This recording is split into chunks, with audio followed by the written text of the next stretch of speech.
Newsom, on direct. On direct. Alright, parfait. Let's go. What do we have? Oh, we got more Thai podcasts. Let's go. Thai keeps going. Twitter, 1 hour. We need volume, more and more volume. We'll keep we'll keep producing volume. Alright, ripping up a $1 million check. This was interesting. Michael Ovitz shares a powerful story about his mentor Herbat into industry integrity after being pushed out of a deal to sell Paramount. Summer Redstone sent Allen a check for $1 million. Michael watched his ad and pushed out from Paramount. Okay, interesting. After being pushed out of a deal to sell Paramount, Summer Redstone sent Allen a check for $1 million. Michael watched as Allen took out a pair of scissors, cut the check in the finest pieces possible, put them back in the envelope, and sent it back. And was the person the highest integrity who never lied or sought publicity. We have no idea. Okay, what is the story about? Who is Summer Redstone? Look how clean ChatGPT is. Like, this entire design language is very... Okay, it was an American media titan who built one of the most powerful entertainment empires in history. Chairman controlling shareholder Viacom and CBS. To his family company National Amusements, he controlled Paramount Pictures, MTV, Nickelodeon, Comedy Central. Son of a drive-in theater owner who expanded the business aggressively into global media, known for his mantra, "Content is king." Few negotiator, ruthless, brilliant, litigious, famous for hostile takeovers and outmaneuvering competitors, built and broke empires.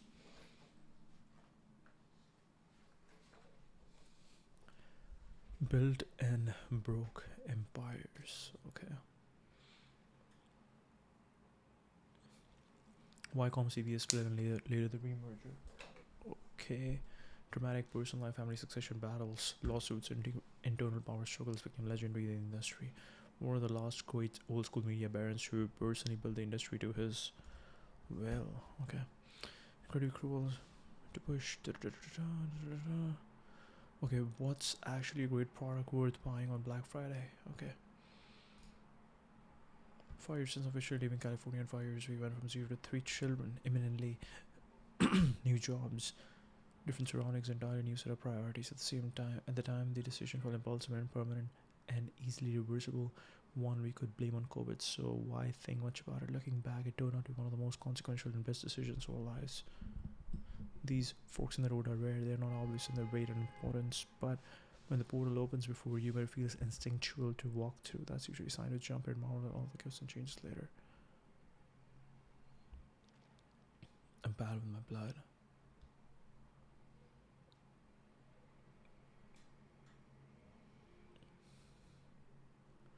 Every waking hour is a working hour. A common pattern among highly... Whoa, what is this? This is a solid podcast. Now live everywhere you get podcasts. And you're also saving for a car. So under 16, you get a 10 for it. Failure's not an option. It's binary. There's no option. Success or death. It's 1969. I'm 21 years old. In a business that's all about nepotism and relationship and M&A. How do I distinguish myself differently from the 20 or 2500 pledges in what I call the pledge clause? Everyone showed up exactly what time they were told to, which was 9 o'clock or 9:30 start. Everyone showed up except me. I showed up at 6:30. Everyone told me we were fake. Everyone said it's a stupid idea. We have 46 of the top 50 grossing filmmakers in the world. That's nuts. And to me, I'm this because I won 50. I'm interested in excellence. Okay, we gotta talk about that. And I am interested in excellence and will go to almost any end that's not immoral or illegal to achieve it for myself and everyone that's around me. Was there ever a time where you almost quit? No. Failure's not an option when you come from where I came from. I say that.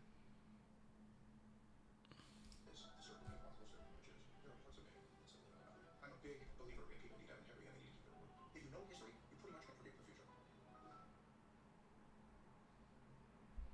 Oh no, platforms. It's very interesting. I love Michael Ovitz. Okay. Common among highly successful founders is an absolute obsession with their work. It becomes difficult to separate them from what they love to do. This idea appears repeatedly in the stories of great entrepreneurs. Like today, we had a great time. Had a great time just walking around, listening to Founders Podcast, listening to Michael Ovitz, listening to Vanderbilt Cornelius. And then finally, what we did was, again, had a nice lunch. And while doing the lunch, I was constantly working, constantly noting things down. Because you will separate them from what they love to do. This idea appears repeatedly in the stories of great entrepreneurs. For example, when Michael Dell was asked how many hours he worked when starting his company, He simply replied, all of them. Similar regions wrong of NVIDIA has said that he works every day and is always thinking about work, even finding it relaxing. The same sentiment is echoed by Michael Ovitz, who wrote in his book that when he was building his company, every waking hour was a working hour. Really cool. That was a tough panel to moderate. MG's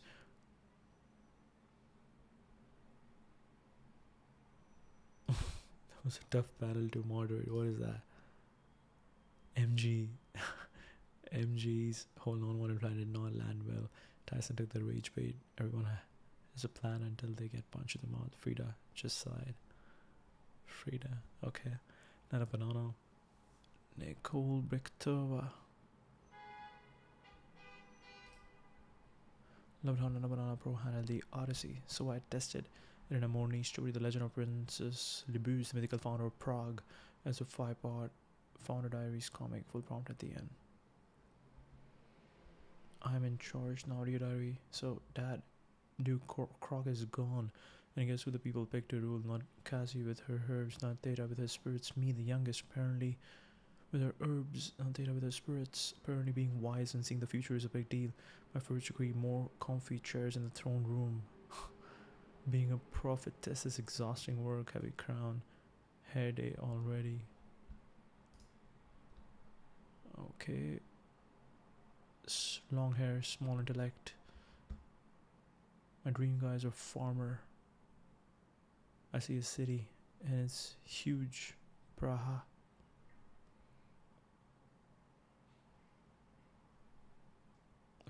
Interesting, dear diary. In my first big court case today, two brothers arguing over a field classic. I made fair ruling and the loser has a meltdown. Calls me long hair, small intellect. Excuse me, I'm a prophetess. I see the future. You can't even see on property line. They want a man. I'll get them a man, but I'm choosing him my way. Dear diary. So the vision of my future has been a simple plowman named Premisl. I sent my horse to find him. My counselors were expecting a mighty warrior, but the horse led him to this guy in a field. He was plowing with one broken sandal. And eating a turnip for lunch. He seems nice. At least he's not yelling at me about land. The counselors are so disappointed, it's hilarious. Okay, married life is fine. Premisl is good at moving heavy things. Okay. Oh, so here's the two sisters, I guess. Or two sisters, yeah. One with the herbs, one with the spirits. But I had another vision today. Massive city glory touching the stars. The whole works. I told everyone to go to the specific spot and they would find a man building a threshold. So we are calling the city Praha. Creative, right? Praha. Building a threshold. It's going to be an epic. Just you wait.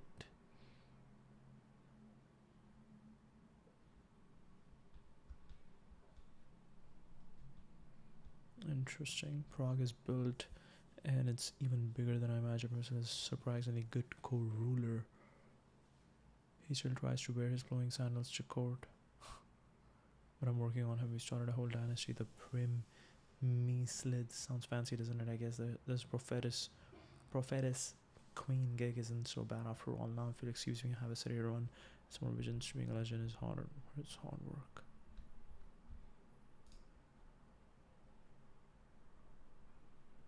And there is all. She likes to do this kind of stuff. Brichtova. How do we push ChatGPT? Okay, I can ask for career advice. All the time by First Grad. There's a framework to use to prioritize opportunity, talent density, plus leadership quality, whatever you are exactly working on. Talent density plus leadership quality. Talent density plus leadership quality, whatever you are exactly working on. Didn't get much for Siemens Tech, but so grateful. I started my career at Square. 4 factors to consider when making a career decision, none of which involve compensation, talent density, market growth, leadership quality, intellectual stimulation. Leading indicator of future growth because curiosity compounds just like capital. You want to be in environments that make you feel alive intellectually. Problems are interesting, the challenges stretch you, and you're forced into deeper thinking. When your mind is engaged, you naturally develop new skills, pursue new ideas, and build momentum. You tend to rise or fall to the level of the people around you. When you work with exceptional people, you absorb the standards, based frameworks, and instincts almost through osmosis. High talent environments compress learning cycles and force you to grow faster than you would on your own. If you care about compounding skills and judgment, there's nothing more valuable than choosing the room with the highest talent per square foot. Market growth, a fast growing market, makes everything feel easier. It's a tailwind for skill accumulation, title trajectory, and opportunity set. Even average players can look like stars in a rapidly expanding industry. Great players can compound outlier outcomes. Conversely, declining or stagnant markets create headwinds that even great performers struggle to overcome. It's very difficult to swim upstream no matter how strong the swimmer. A manager is often the single greatest variable in your long term development. Great leaders create environments where you are challenged, trusted, coach, and push into uncomfortable growth. Poor leaders create ceilings that limit your exposure, suppress your risk taking, and narrow your aperture of what's possible. True leaders invest in people, not just outputs.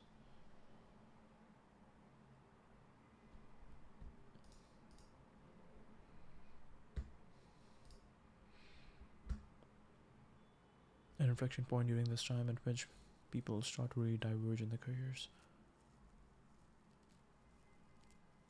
While you're successful making millions of dollars, some have even achieved fame. Other friends have fallen into a dark hole, not able to find employment or steady work, and even starting to engage in destructive behavior, resulting in life-changing circumstances. What it is at this time that causes this extreme divergence? I guess if we start working at 22 after graduation, good enough at something where people start to notice. But if you don't find traction early, a few years of drifting can push you toward harmful habits that push your life in the opposite direction. If you want to join our ecosystem of philosophy builders, you'll find roles you're hiring for, events we're hosting, and other ways to get involved on jockomemes.com/cosmos. Without further ado, Albert Ryan. You suggest that privacy is incompatible with technological progress. Yes, why is that? It's due to a fundamental asymmetry built into the fabric of the universe. And that asymmetry is that many more arrangements of the atoms of my body makes me absolutely useless within my body. Okay? So it took 58 years. If you want privacy, okay. Albert Wenger, VC at usv.com, okay. And continuations.com, book at World of Capital, or hearts, stars, follows, non endorsements. Capital is now cheap. Look at the ridiculous valuations, the enormous amounts of money chasing a small set of ideas. Look at how fast humanity is able to build and manufacture. In the 21st century, not underproduction has become the dominant issue for some countries. We are entering into a world where capital is no longer the scarce resource. It is attention. This is the resource whose allocation will determine the fate of humanity, and we are completely squandering it. One of the partners, USB, a legendary venture capital firm that invested early in X, then Twitter, and yet it is precisely companies like us now argues almost 20 years later that have wreaked havoc upon our scarce resource of attention. As a lifelong student of philosophy, Albert thinks about technology in terms of centuries, if not millennia, and this interview you're going to learn that tsunami waves that are about to hit humanity as we adjust to this post-capital world. Radical proposal to steady this ship. If you're in privacy, we need philosophy to check technology. Okay, forget about progress. If you're in privacy, forget about progress. Wow, we need philosophy. Okay, okay, okay, okay. Forget about progress. If you need privacy, forget about progress. Wow, this is so interesting because this is exactly what I was talking today with one of my buddies that, not one of my buddies, I was talking to AI that, oh wow, I was talking to AI about this, that I have so many live streams, but I'm just worried that, yeah, like we are screen sharing a lot and I just don't want to be attacked or something like that. So, just because we want to care about our privacy, I am moving all the live streams private. But this guy's basically saying that if you want privacy, forget about progress. Okay, interesting.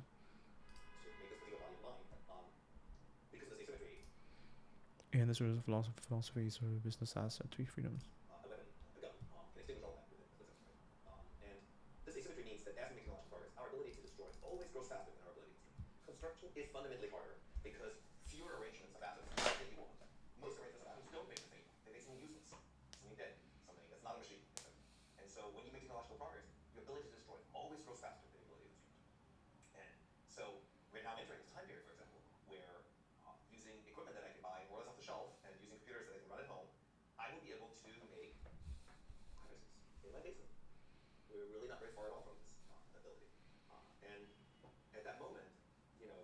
make a highly lethal, highly infective, long incubation period virus, like, we do not wait for that to be released. We should know that. And so the only way, there's only two paths forward. We can either exercise huge amounts of government control over technology. Like, you're not allowed to do this, you're not allowed to do this, you're not allowed to have this kind of machine, you're not, like, only government. And that's very problematic because that means you need ever more state power to enforce that. Or you can say, we are not going to allow that.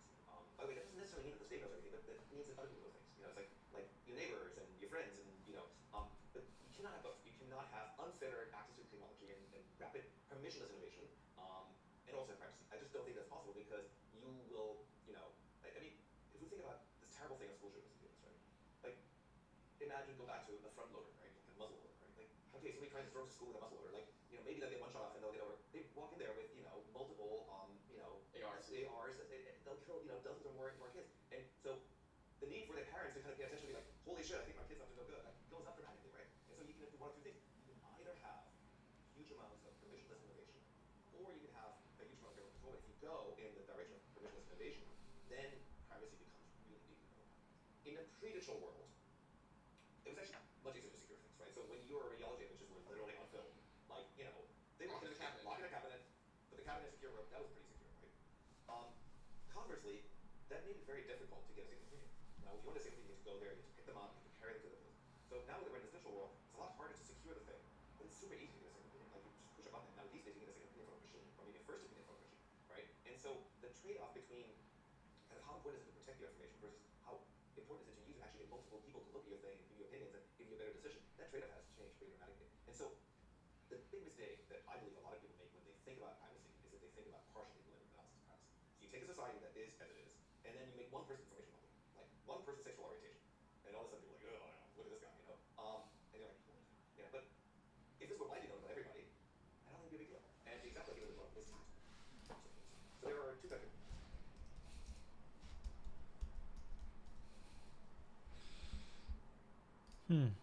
We'll try something different. Let's see. where tax records are included public. Everybody's tax files are public. So everybody's wealth is known. In a world, if you live in a society where everybody carefully guards their wealth, if your wealth is released, you are solely exposed, right? But if everybody's wealth is known, it's a level playing field, right? So much of what I believe in is, because I don't think privacy is compatible with technological progress, because I believe we need technological progress, because technological progress, I believe, is fundamentally, over time, good. And we can talk about why I believe that, or what the sort of, it attaches to my interpretation of the story of the fall of paradise being. But if that's the kind of road, then we need to create societies where stuff being known about you can't easily be used against you, right? And so that's about shifting from, if it's like, you're going to die because you can't afford healthcare because nobody will show you because they know you have some condition, that's a good problem, right? In that case, you're like, yeah, I really want to keep my medical information private. But if we have a society where, like, of course we're going to help you find get the best possible treatment because we have a level of solidarity about this, then does it really matter if people know that you have a disease or not? Right. So many directions. You open yourself up to attack. Oh, yeah, please. Well, let's start with philosophical optics. You describe yourself as a philosophical optimist. We need philosophy to check technology. Privacy is not a value in and of itself. The economy of attention. Markets can't fix attention. AIs are human. AI in the service of philosophy. 812. However, if you buy your own premise that technology always favors the attack over the defense, one day, you know, like there's only so much you can do if we can 3D print nuclear bombs. Like I guarantee you, if we can 3D print nuclear bombs, like tomorrow one of the big cities is gonna blow up. Like, and so it's even worse.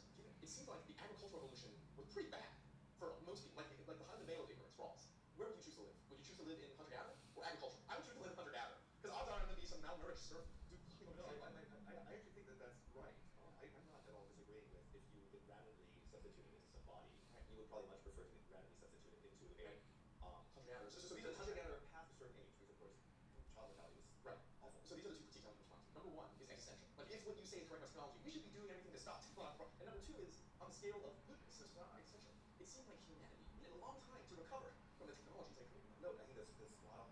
I think this is why we need philosophy. This is why we need moral progress. I think we have made too much technological progress already for the moral progress that we need. And my big interest in philosophy, my big interest in psychological freedom, in mindfulness, is because you're absolutely right that if we continue to make technological progress but don't make moral progress, we will destroy ourselves. There's no doubt about it. And you're also right that early farming was absolutely horrendous. We sucked at farming. And early industrial was like the wars, like the, you know.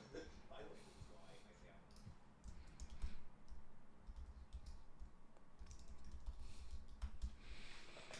Cornelius Vanderbilt. So this is what I was learning of Cornelius Vanderbilt. So okay, Mark Andreessen. Mark Andreessen. Quick overview over here.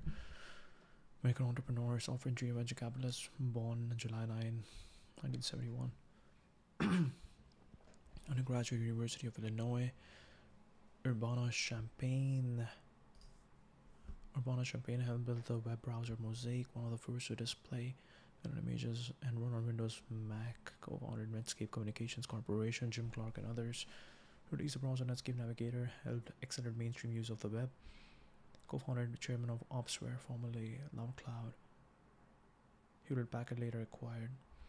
Co-founded general partner of the influential venture capital firm Andreessen Horowitz, which has backed many notable technology companies.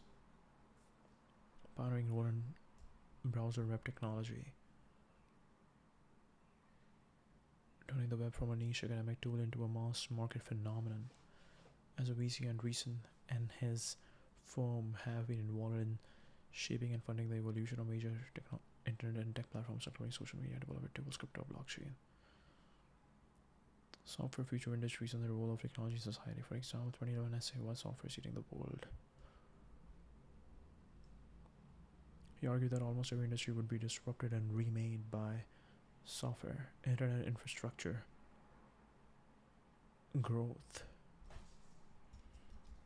I just added something to my profile over here, TechJam, and let me remove that. Okay. And infrastructure growth. Through early browser innovation, later through investment, he helped enable the infrastructure for many modern web companies.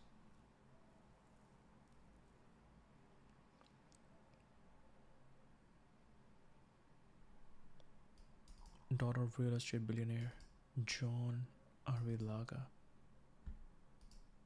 German American.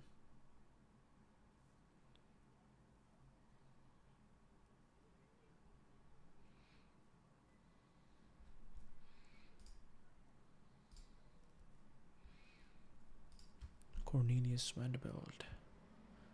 Now then, Jim, no joking, you know. Let him rip Commodore, but don't stop to water, or you'll be beat.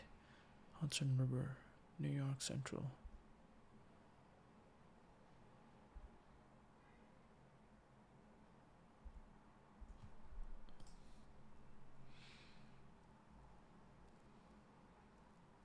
Amassed massive fortune in shipping and railroads, often known by the nickname the Commodore.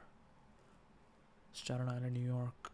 Modest family's father was boatman and farmer. He left formal schooling at a young age, around age 11, to work on his father's ferry business. He began his own ferry boat enterprise between Staten Island and Manhattan, building the Empire shipping and steamboats. During the War of 1812, he leveraged ferry and supply work to grow his operations. He then pivoted into steamboats, running ferry and coastal lines and competing fiercely, including against maritime monopolies in New York waters. He worked with Thomas Gibbons in the early steamboat business. Transition to railroads. Vanderbilt shifted more into railroads in 50s and 60s, acquiring and consolidating key lines, took control of firms like the New York and Harlem Railroad. Later merged lines to create the New York Central and Hudson River Railroad. Lost impact on U.S. transportation infrastructure. 100 million, extraordinary amount for that era. His business practices were aggressive and often cited examples of robber baron style capitalism.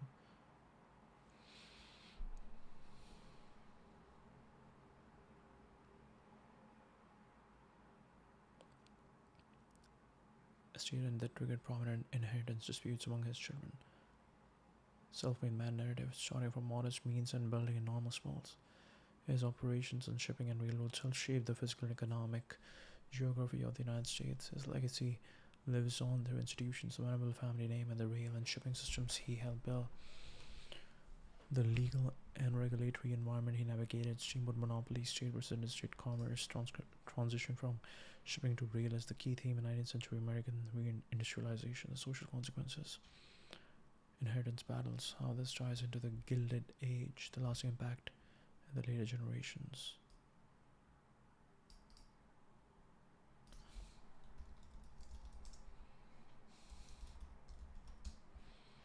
Quotes from Vanderbilt. What do I care about the law? Hein, I got the power. Brutal, anti-Timon, peak, Gilded Age dominance. What do I care about the law? Haven't I got the power? I've been insane on the subject of money making all my life. I've been insane on the subject of money making all my life. A surprisingly honest reflection on obsession and compulsion. I have been insane on the subject of money making all my life. Never tell anybody what you are going to do till you have done it. Quiet operator energy, no signaling, only outcomes. It is not best to trust people too much. His worldview, power concentrated, trust, Russian. If I had learned education, I would not have had time to learn anything else. Anti-credential stance, pure builder instinct. It is not best to trust people too much. It is not best to. Power concentrated, trust, rationed. Work is the main thing. He believes speed, endurance, compounding advantage. There is no friendship in business. Reflects how he dealt with rivals.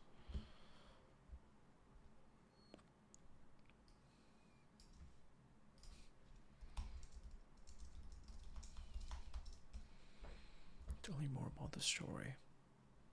Psychological profile, context, the moment in his life essentially admitted something most icons never say it loud. Real life confession.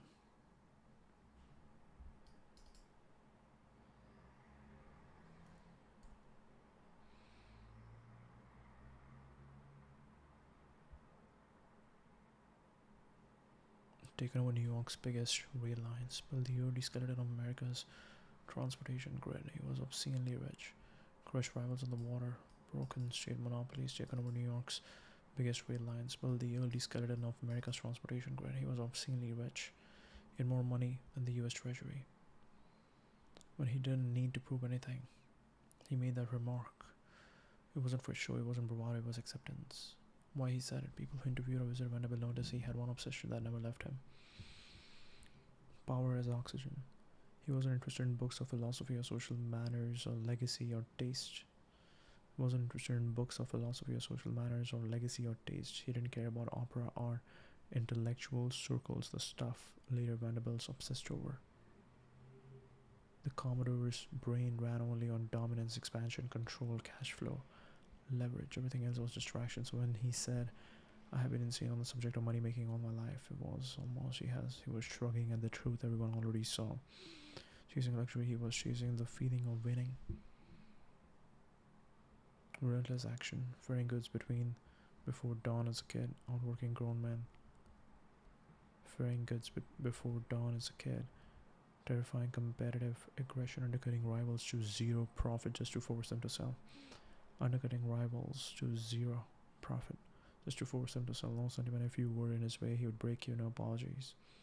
No diversification. All in on transportation, all instincts, no theory. Total emotional investment in the game. Money was not wealth.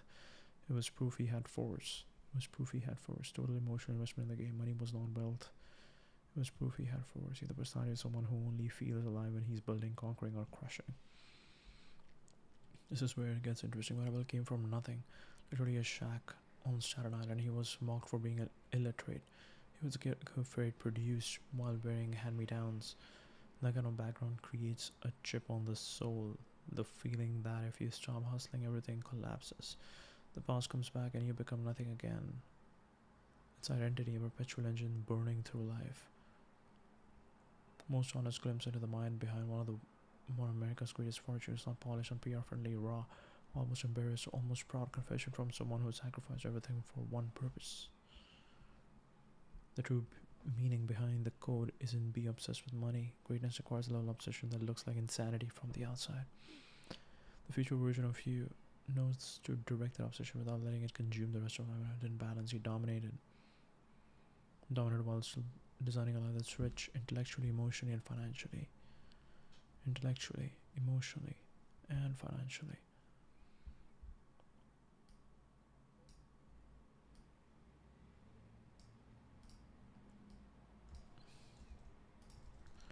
full cinematic biography of Vanderbilt. A film reel of a man who began in bad and ended as a force of nature. Episode 1, The Boy from the Edge of the World, 94 to 10. Okay, so 16 years. Staten Island, wind, salt, poverty. A thin boy with restless eyes ferries vegetables across the harbor in a skiff twice his size. The other boys play heroes. School lasts only a few weeks. Impatient drives him out of the door. The sea is where he learns. Speed, risk, improvisation, dominance. People remember his stare. Direct, unembarrassed boy who already knows that obedience is optional. At 16, he borrows money, buys a boat, and begins ferrying passengers between Manhattan and Staten Island. There's no plan, just instinct. But the instinct is perfect. He owns his nickname, Early the Commodore.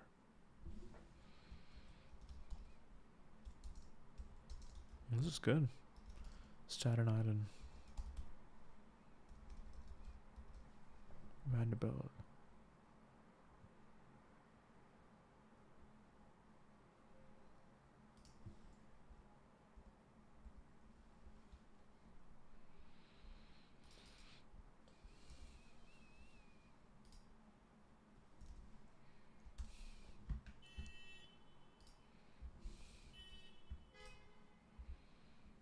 The Vanderbilt in South Beach.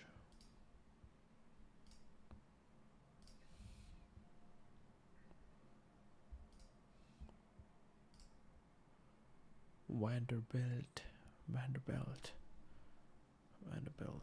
Interesting. Alright, Commodore with the title sticks. Episode 2. The Rise of a Sea Wolf.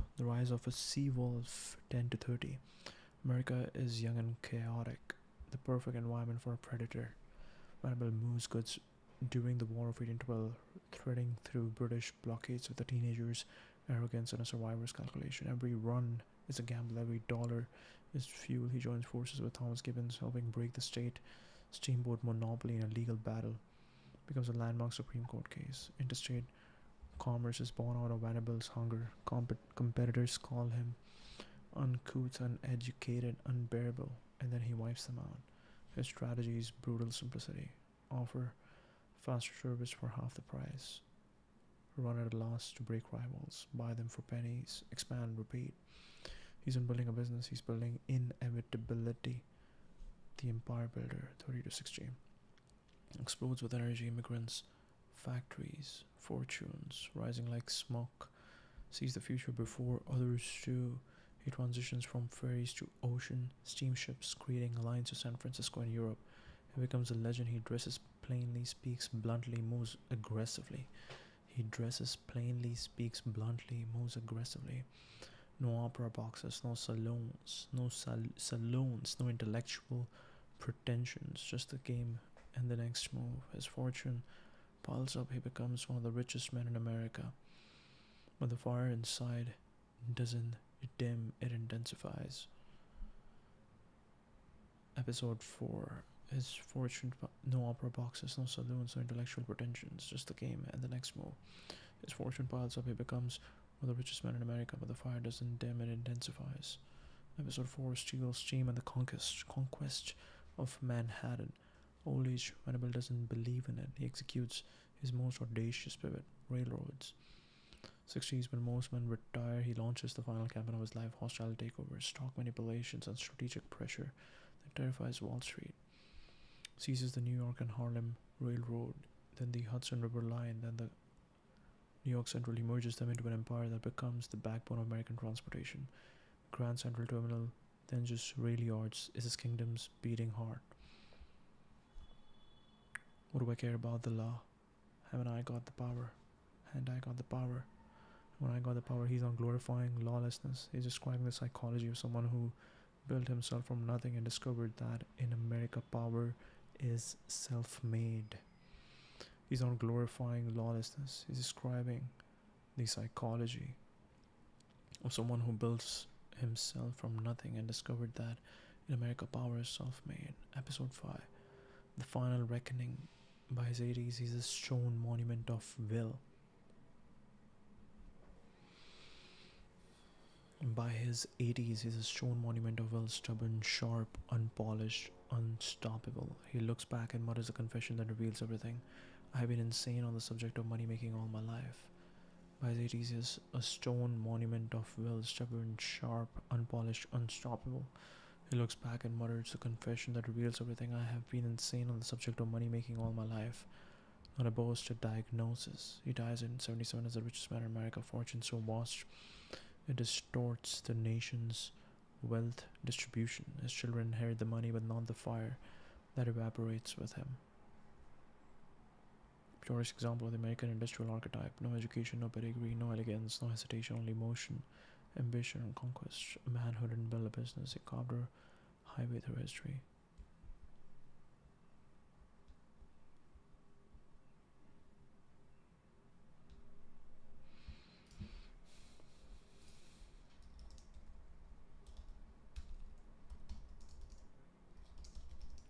Tell me the story of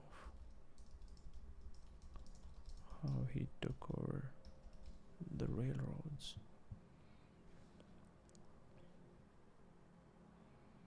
Walked into Wall Street and took the entire industry by the throat. The old man who changed the game. Venable was in his late 60s when he decided the future wasn't on the water but on steel rails. Every expert thought he was too old to set in his ways. A steamboat guy finished, they were wrong. He wasn't slowing down, he was entering his final predator form. The Harlem Coup. His first target, the New York and Harlem Railroad, a small fading line that nobody respected. He buys a chunk of stock quietly. No bragging, no signaling, no PR, just accumulation. Soon the market realizes the Commodore is buying. Speculators think he's dumb and try to front run him. They short the stock, they expect him to get tired. The counter move. Vanderbilt keeps buying ruthlessly, maniacally. He pushes the share price up and up until the shorts are screaming. A legendary squeeze. People try to trap him, he traps them instead. By the time dust settles, Vanderbilt controls Harlem. The old steamboat captain is suddenly a railroad baron. The Hudson River Railroad, the first real war. Now he goes after a bigger line, the Hudson River Railroad. This is no small target. Powerful men own it. Politicians rely on Wall Street trades it. They try to stop him. They pull political strings. They whisper, let the old man chase ferries. Railroads are for modern man. Hudson River Railroad, the first real war. 1864. Now he goes after a bigger line, the Hudson River Railroad. This is no small target. Powerful men own it. Politicians rely on it. Wall Street trades it. They try to stop him. They pull political strings. They whisper, let the old man chase ferries. Railroads are for modern man. He crushes them anyway. He repeats the Harlem trick. Buys quietly, induces overconfidence. Triggers a short attack. Executes a savage squeeze. Wall Street terrified. The great consolidation. The New York Central. Now comes the move that cements his empire. The New York Central is a spine of Northern American commerce, the richest, most powerful line in the country. And Venable wants it, the rival, Erastus Corning, a polished aristocratic businessman, old money connected, beloved in Albany. He underestimates the Commodore. Big mistake. The battle, instead of buying stock slowly, Venable makes alliances, cuts deals with smaller lines, corners the free traffic, Star Central of revenue, creates a situation where Central must negotiate or die. It's not a financial takeover at first, it's a logistics chokehold. Corning realizes Venable doesn't need votes, he needs leverage, and he has it. Eventually, Corning gives up. Venable merges his line with New York Central. This is the birth of New York Central and Hudson River Railroad Company, one of the greatest transportation empires ever built. The Erie War.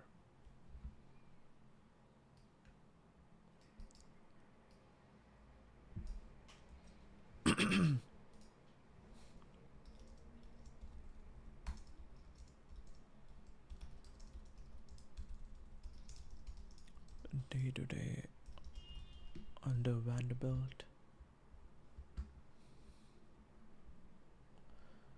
Jay Gould.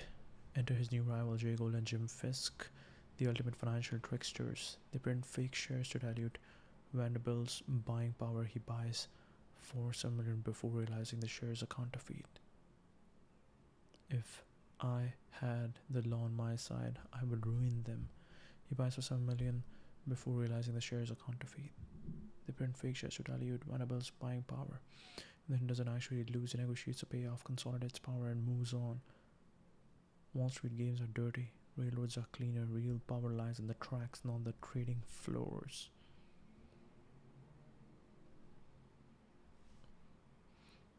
He builds his monument, Grand Central Depot, precursor to Grand Central Terminal, not a station, a statement, a claim on New York City's destiny.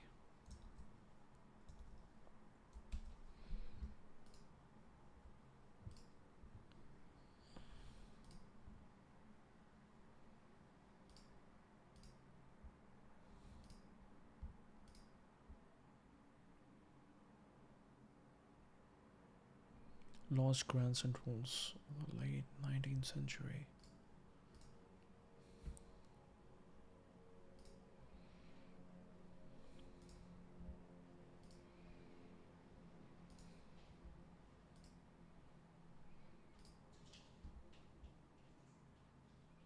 Commodore Hotel, New York Grand Central train station, New York.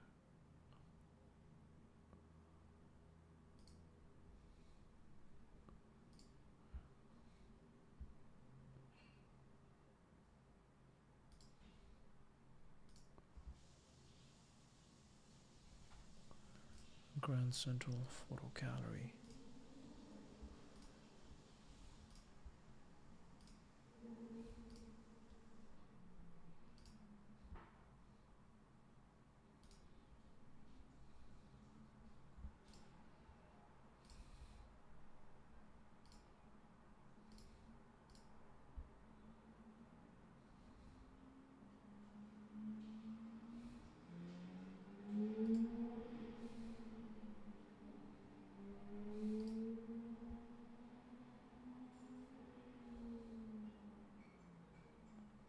This is beautiful.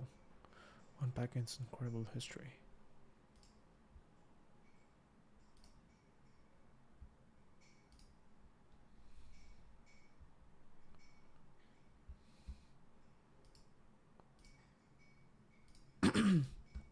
Claim on New York City's destiny. The depot signals this Vanderbilt territory. Everything flows through me.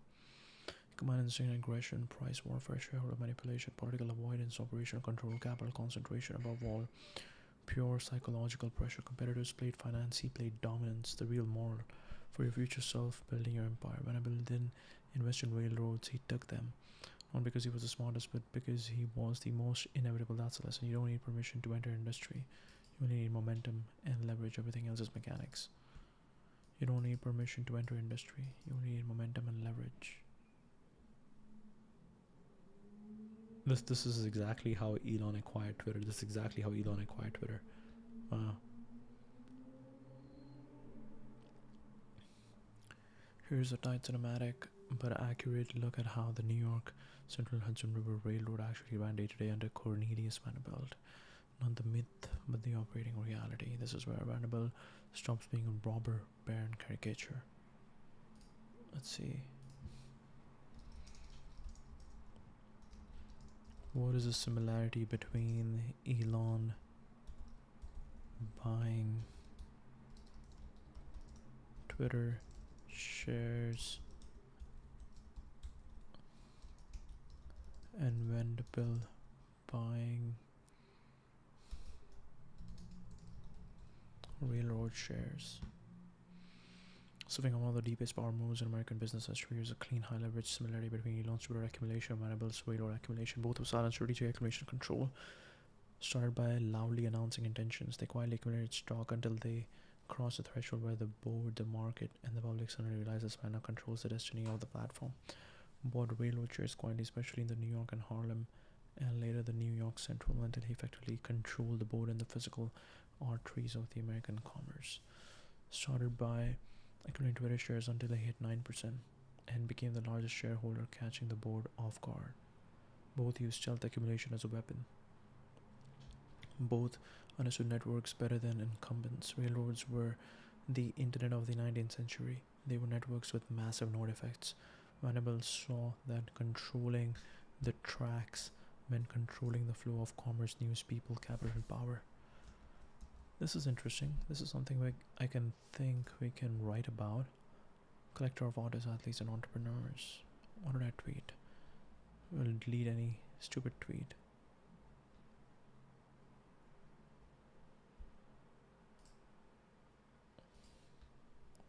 We'll keep this. Computer science should not be retired right now. Everything is connected. Apple had to put lipstick on their pig. M dash is beautiful. It was actually not bad. But we'll remove it. Both understood networks better than incumbents. Railroads were the internet of the 19th century. They were networks with massive node effects. Venable saw that controlling the tracks meant controlling the flow of commerce, news, people, capital, and power. Elon saw Twitter as the digital consciousness rail, controlling the flow of conversation, narrative, and elite discourse. Both treated networks as leverage engines, not just businesses. Both transformed from shareholders to operators. They didn't stay passive. Venable took the railroads, reorganized them, standardized them, imposed discipline, cut waste, and built one of the first true network monopolies in America. Went from shareholder, board, and wide acquisition operator, imposing engineering culture, cause discipline, radical product decisions. Took the railroads, reorganized them, standardized them, imposed discipline, cut waste, and built one of the first true network monopolies in America. Ownership, control, operational revolution. Both saw the asset as underpriced relative to its strategic importance. The incumbent saw business, Elon Venable saw infrastructure. Venable thought railroads were undervalued relative to what controlling transportation meant for national commerce. Elon thought Twitter was undervalued relative to how important it was for global influence and narrative shaping. They bought not for cash flow but for strategic leverage. Both were fighting an entrenched old guard who didn't take them seriously. This is a classic power arc. Railroad elites dismissed Vanderbilt as a crude ferry operator. Twitter's board initially thought Elon was joking or trolling. Dismissed Vanderbilt as a crude ferry operator. Twitter board initially thought Elon was joking or trolling. Both arcs and the same way the outsider wins because they see the game more clearly. The outsider wins because they see the game more clearly. Both bets reshape entire ecosystems. Vanderbilt's consolidation laid the foundation for modern American capitalism, literally shaping cities and commerce. Elon acquisition reshaped global media, body structure of online discourse, infrastructure disguised at companies. Deepest power moves in American business history.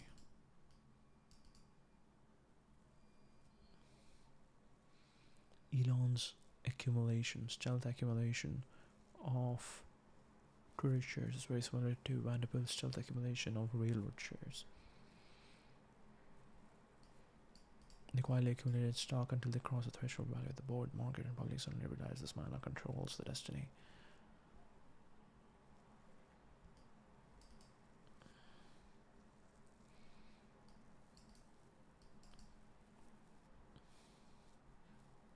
Stealth accumulation as a weapon.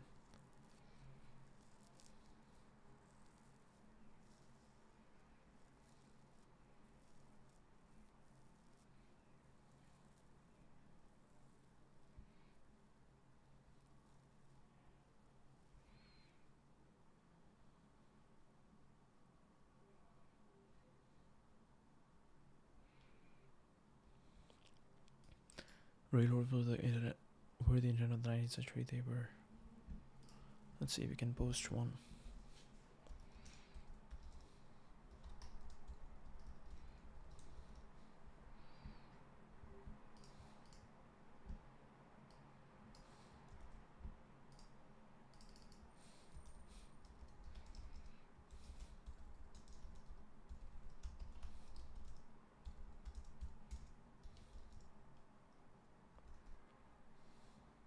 I think it was 1867.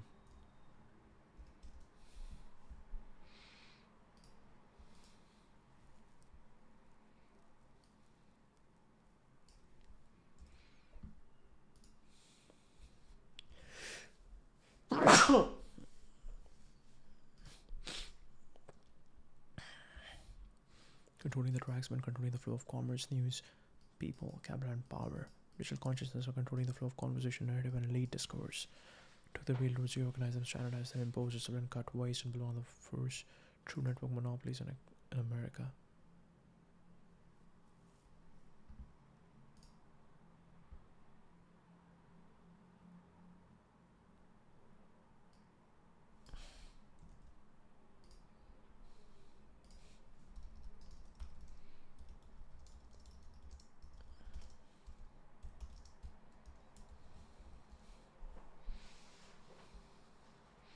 Elon accumulated Twitter in silence until he owned the narrative.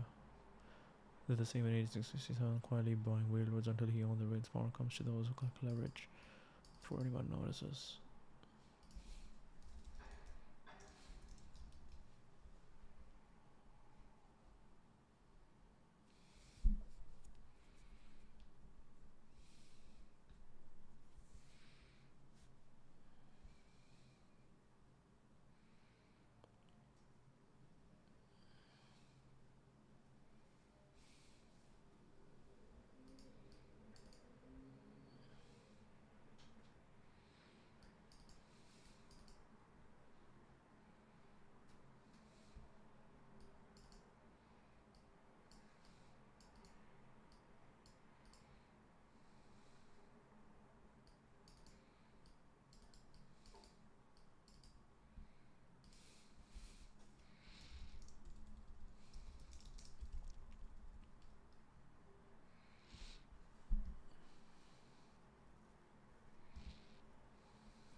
Ago.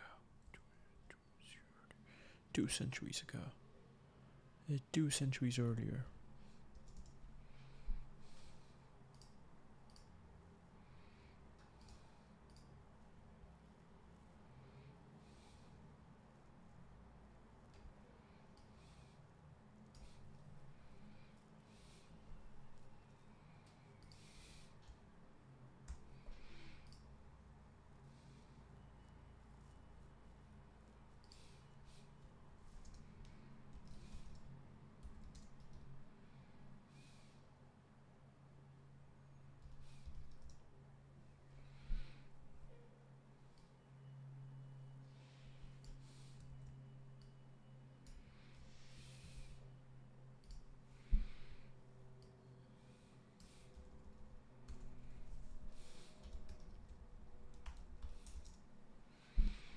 Elon quietly stacked Twitter shares until the board realized he owned the room.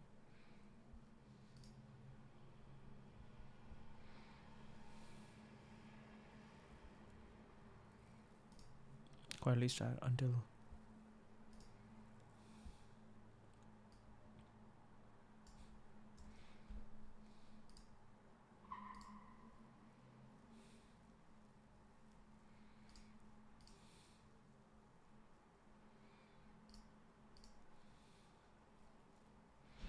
the board realized he owned the room. Largest shareholder at 9%.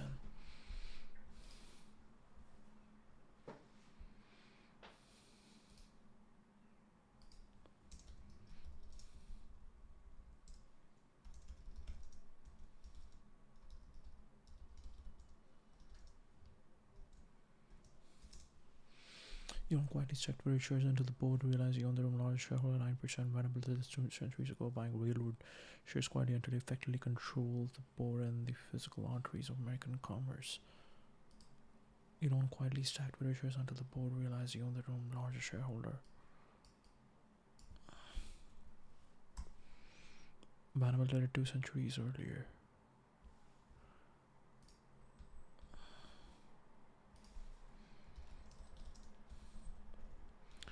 The insight we are trying to share here is that Elon studied Vanderbilt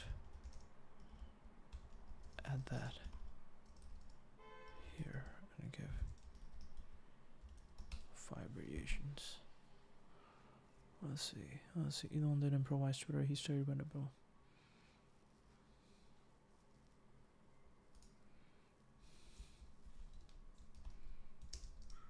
You don't improvise.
Two centuries ago. Never lived 2 centuries ago. Did a century earlier.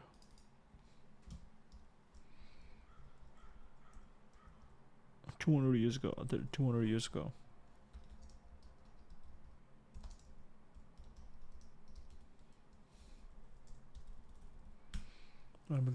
Vanderbilt did it 200. He studied Vanderbilt. Cornelius Vanderbilt did it 200 years ago by wiggle orchards quietly, and they effectively controlled the border and the physical arteries of American commerce.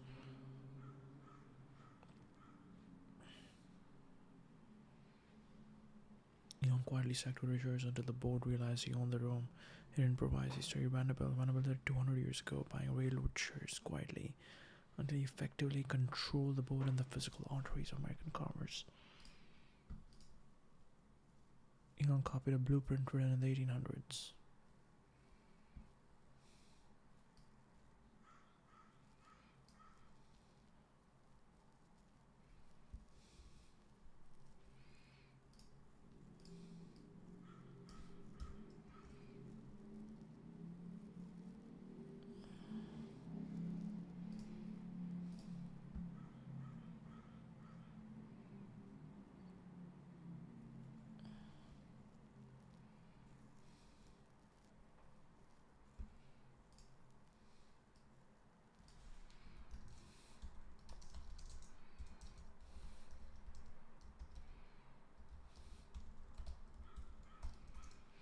He didn't improvise. He ran the Vanderbilt blueprint.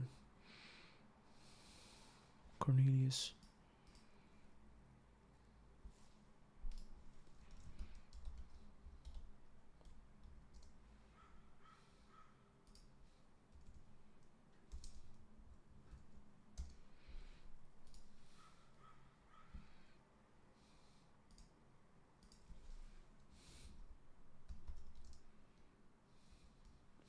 Buying railroad shares quietly until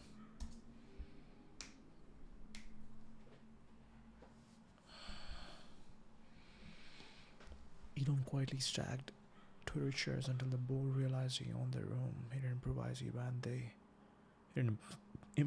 ran the Vanderbilt blueprint. Cornelius Vanderbilt did it 200 years ago, buying railroad shares quietly until he effectively controlled the board and the physical arteries of American commerce.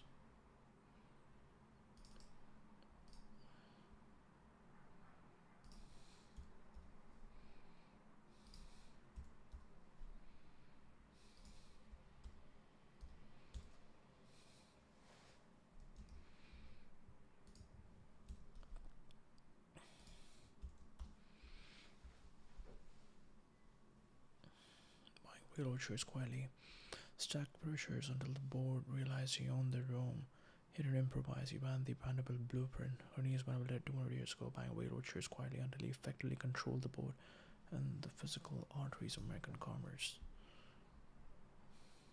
Okay, interesting, interesting.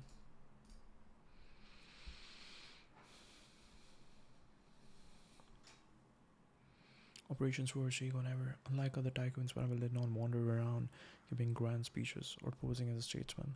His daily obsession are the trains running on time. He cares about punctuality, free flow, safety, track maintenance, cost discipline. He believed a railroad was a gigantic machine, not a political stage.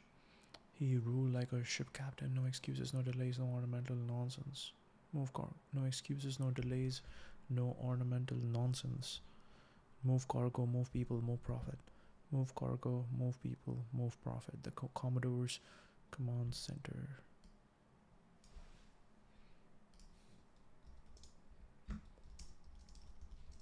Why was he called Commodore? Let's see. The Commodore's command center. He rarely visited the railroad yards. Instead, he ran the empire from a New York office overlooking Broadway, sitting at a simple desk.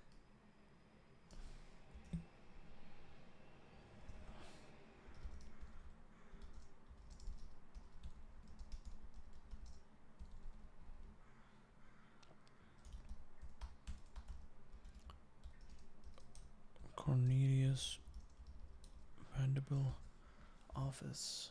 Let's see. Let's see.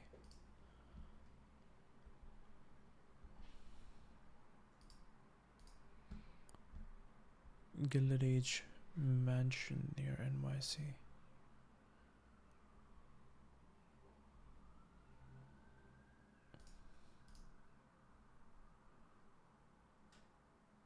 Hyde Park, New York.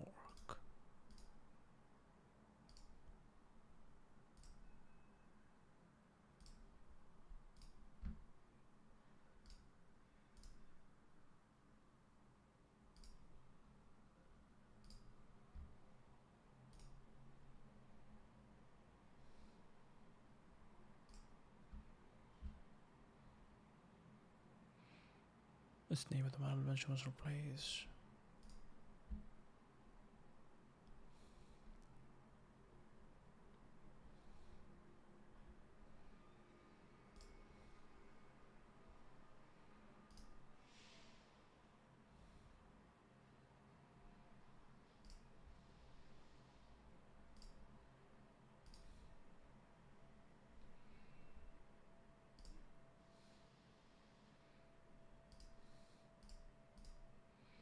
Interesting.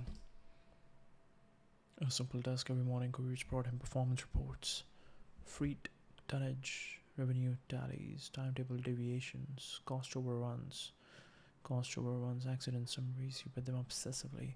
Performance reports, freight tonnage, revenue tallies, timetable deviations, cost overruns, accident summaries. He read them obsessively. He didn't understand engineering, but he understood human nature and flows. Anything slow, someone isn't afraid enough. Brutal accountability and the low executives lived in fear. One thing when I was summoning them, he would ask extremely simple questions. Why late? Where's the freight? Who was responsible? What is the fix? He would stare until you broke. Working under him was like working under a storm. He didn't yell, he didn't threaten, he just stared at you until you said the truth.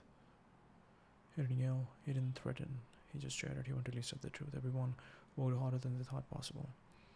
Why late? Where's the freight? Who was responsible? What is the fix? He would stare until you broke. People said working under him was like working under a storm. He didn't yell, he didn't threaten, he just stared at you until you said the truth. Zero tolerance for bureaucracy. Under previous owners, the railroad was clogged with useless managers, redundant clerks, politically appointed cronies. Venable fired waves of them. He wanted clear lines of authority. Clear lines of authority, no committees, no layers, no aristocratic fluff. His philosophy: a chain is strongest when the weak links are cut out.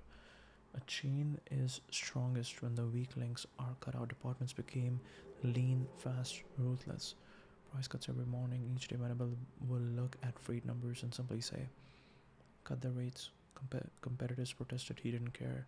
His operators would reduce freight rates, lower passenger fares, streamline routes, increase volume to compensate. Each Venable will look at freight numbers and simply say, cut the rates. Competitors protested. He didn't care. His operators would reduce freight rates, lower passenger fares, streamline routes, increase volume to compensate. He believed railroads were volume machines, not luxury products. This made the New York Central the cheapest, the fastest, the most reliable line in the Northeast. Into mergers or bankruptcy, centralized control decades before it was fashionable. In the 1860s were fragmented fiefdoms. Each station master acted like a king. Vanderbilt changed that. He centralized dispatching, routing, freed up prioritization, track upgrades, scheduling. Trains no longer ran according to local habits or personal alliances. They ran according to one brain, Vanderbilt's. Each station master acted like a king. Vanderbilt changed that. He centralized dispatching, routing, freed prioritization, track upgrades, scheduling. Trains no longer ran according to local habits or personal alliances. They ran according to one brain Vanderbilt's. This created standardized timetables, predictable shipping, synchronized connections. Unified strategy was the first modern railroad system in the United States. Culture of fearless efficiency. Under him, the company embraced experimentation, non-stop efficiency improvements, aggressive competition, cost-cutting without hesitation. He rewarded speed, decisiveness, loyalty, operational brilliance, not pedigree. Speed, decisiveness, loyalty, operational brilliance, not pedigree, not manners, not railroad aristocracy. This created a new class of managers, merit-based, practical, unsentimental, the ancestors of modern American corporate operators. The ancestors of modern American corporate operators. A culture of fearless efficiency. Under him, the company embraced experimentation, non-stop efficiency improvements, aggressive competition, cost-cutting without hesitation. He rewarded speed, decisiveness, loyalty, operational brilliance, not pedigree, not manners, not railroad aristocracy. Merit-based, practical, unsentimental, the ancestors of modern American corporate operators. The Grand Central Project as a daily pulse check. His greatest physical project was the precursor to Grand Central Terminal. He monitored daily cost, delays, engineering reports, land acquisitions, political resistance. He treated like a war campaign. Grand Central was a symbol. New York runs through my rails. The city is mine. And the operational discipline he imposed created the culture that made NYC the transportation hub of America. Operating system. No bureaucracy, extreme operational focus, relentless cost, speed improvements, fearless price warfare. Fearless price warfare, clear accountability lines, daily data-driven decisions, centralized command, decentralized execution, no virtue signaling, only results. No virtue signaling, only results. It was harsh, unpolished, relentless, and extremely effective.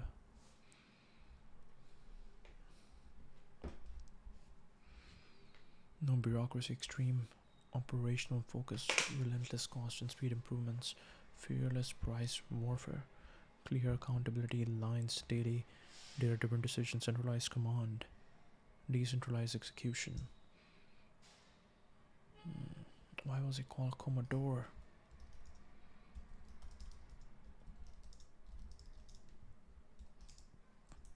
What went wrong with his ancestors? No, with his predecessors. Okay, Commodore. He earned it on the water, not in the business. Vanderbilt started life as a ferry boat operator on Staten Island. By his early 20s, he was running some of the fastest, most reliable vessels in New York Harbor. He wasn't just a captain, he ran fleets, a teenage kid controlling multiple boats, crews, and routes. Maritime culture, the title Commodore is given to the commander of a fleet of ships. Commodore. That's exactly what he became. Originally half mocking, half admiring, people in New York began calling him Commodore because he was always on the docks, always commanding men older than him, always pushing schedules, always expanding to more vessels. He was young, rough, uneducated, but indeniable, undeniable. The nickname started as, look at that kid who thinks he's a Commodore. But the thing about life is, if you keep winning, the mockery becomes respect. He grew into the name completely.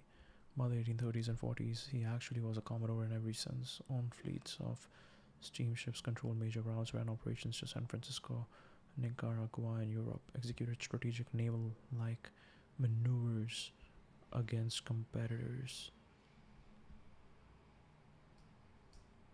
Okay, he commanded more commercial tonnage than some national navies.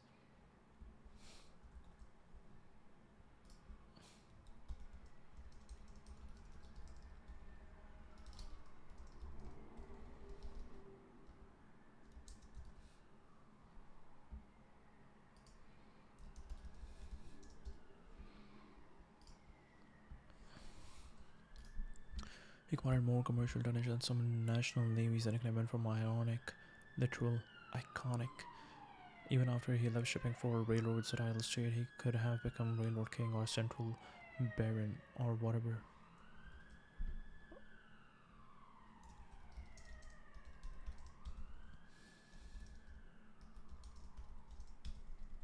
What is Robber Baron? I will look into that. Okay, even after he left shipping for railroads at Idle State, he could have become call him Commodore because it captured his command style, symbolized power, motion, hinted at his origins. It sounded like a man who does not ask permission and became his sounded like a man who does not ask permission and became his identity, like the general for Grant, the colonel for Sanders, the oracle of Omaha for Buffett, the general for Grant, the colonel for Sanders, the oracle of Omaha for Buffett, except his was more elemental, a man who commands vessels and men. The psychological truth, the nickname fits because Vanderbilt never stopped being a captain. Even the railroad executives said working for him felt like serving under shipmaster, stone commander. Expects storms, chaos, and victory. His leadership philosophy came from the sea. All power is unified, all responsibility is direct. The chain of command must be felt. We'll keep asking all the questions over here. Was Vanderbilt in good health? Was he taking care of his diet? Very interesting question. Let's see. Stone Commander. All powers unified, all responsibilities direct. The chain of command must be felt. That's a Commodore's mind. I think this is amazing. This is amazing. You can actually learn better with ChatGPT than with a book because you can actually go deeper into the things that you are interested in. I really like to get like always, even with learning, I always love to get like, okay, just give me 0 to 100, just give me everything that happens, like for everything, like quantum physics and everything.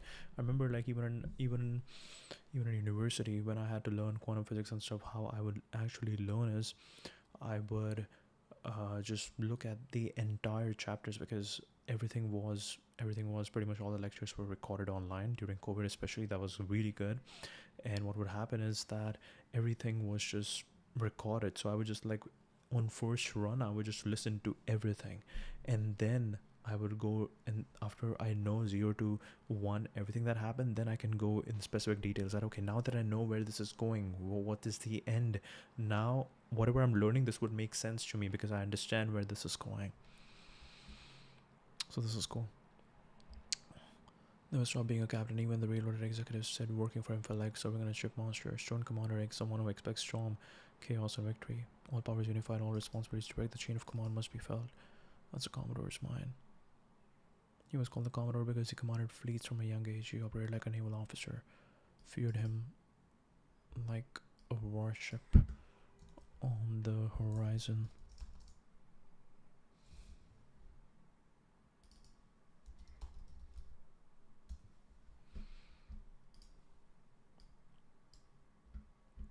Actually, this is good. Just keep it down. Alright. The name captured his essence better than anything else, and because nothing else could describe him. Here's a tight, clear-eyed breakdown on what went wrong with the predecessor, the men who controlled the railroads before he arrived and swept them away. Why the old guard fell and why the Commodore walked right in. Oh, wait.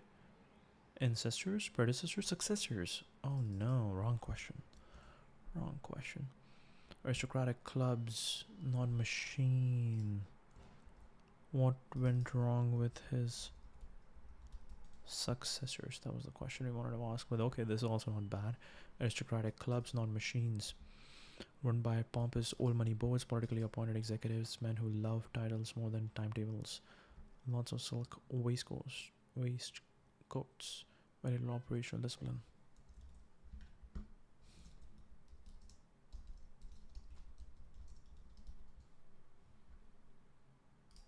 What did Vanderbilt wear?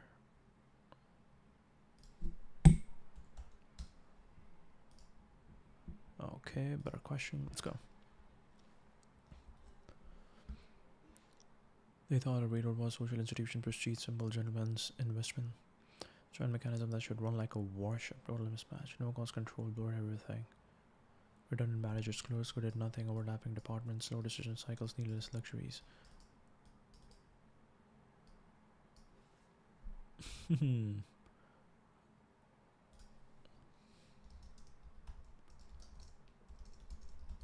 What were some of them? Wow. No. No. Here.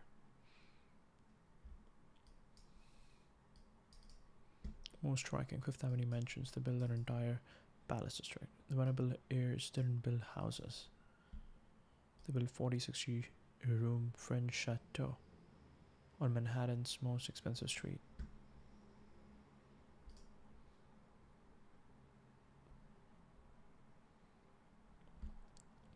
The ultimate symbol of hubris, George Washington Vanderbilt's Biltmore is still the largest private home in US.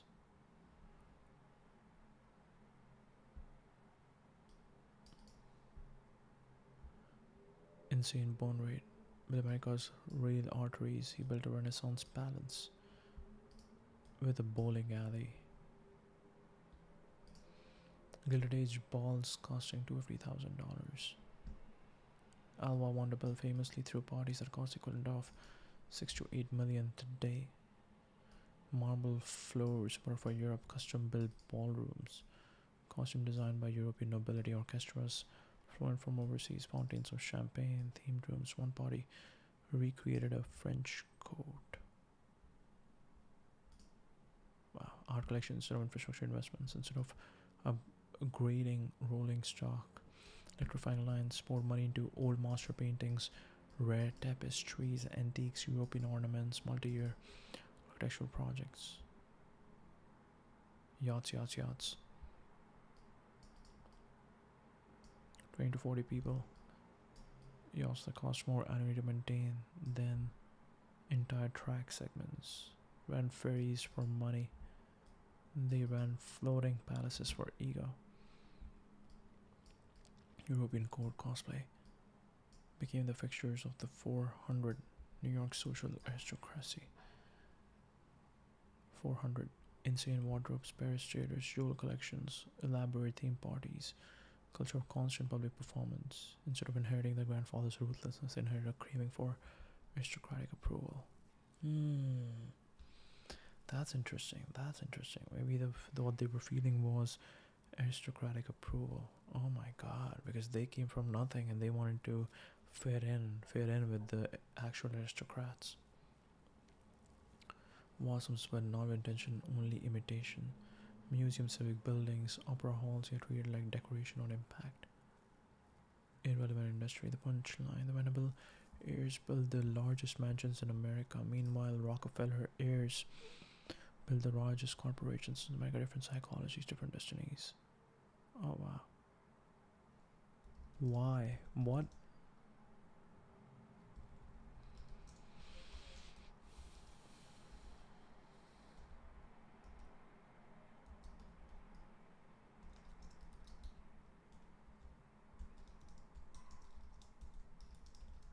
From a psychological standpoint, what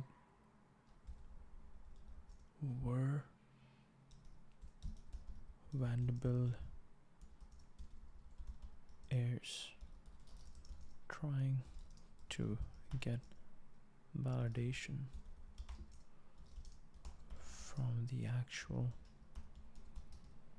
aristocrats? Oh my god. Okay, yes, absolutely. Chasing validation from the real aristocrats, the old money families who saw Vanderbilts as rich but crude, powerful but unrefined, American but not European. Wow. The core psychological wound, they inherited wealth but not belonging. Oh my god, oh my god, it's not about the money, it's about belonging. It's about belonging. They wanted to feel belonging with the actual aristocrats who were refined, because being an aristocrat means that you have this you have the relationships with the aristocrats, you have the friendships, and now it's like the all your life you're trying to get into that group of cool friends, and then finally when you become rich you're trying to get in there. Interesting. But not belonging. Cornelius Vanderbilt built a railroad empire, but he was uneducated, coarse, blunt, self-made, uninterested in social approval. The Astors, Livingstons, the Schermerhorns viewed him as a rough Staten Island boatman who got lucky. And then Boone, that exclusion transferred to his children. They had money but not status.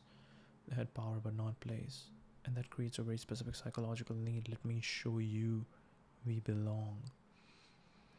Let me show you. Let me show you we belong. They started performing aristocracy.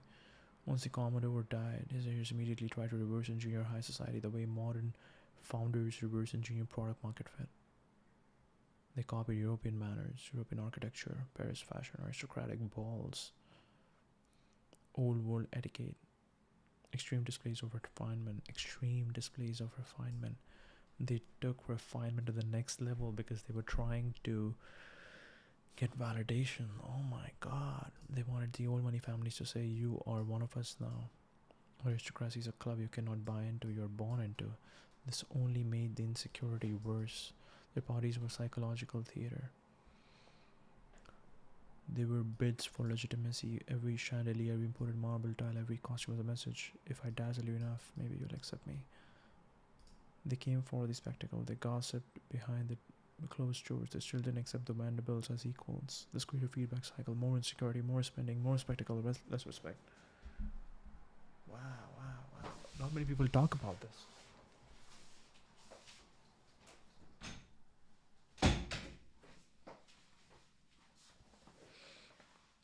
They didn't inherit the Commodore's psychological armor. As you interest in aristocratic approval, he said things like, my glory is my work.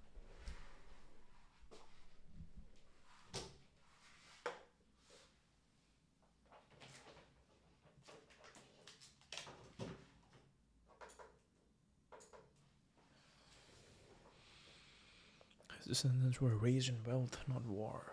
They didn't develop his toughness. His self-sufficiency, his indifference to opinions, a sense of internal validation. So their self-worth became externally sourced. Their measure of success was no longer fed tonnage, but invitations to elite parties.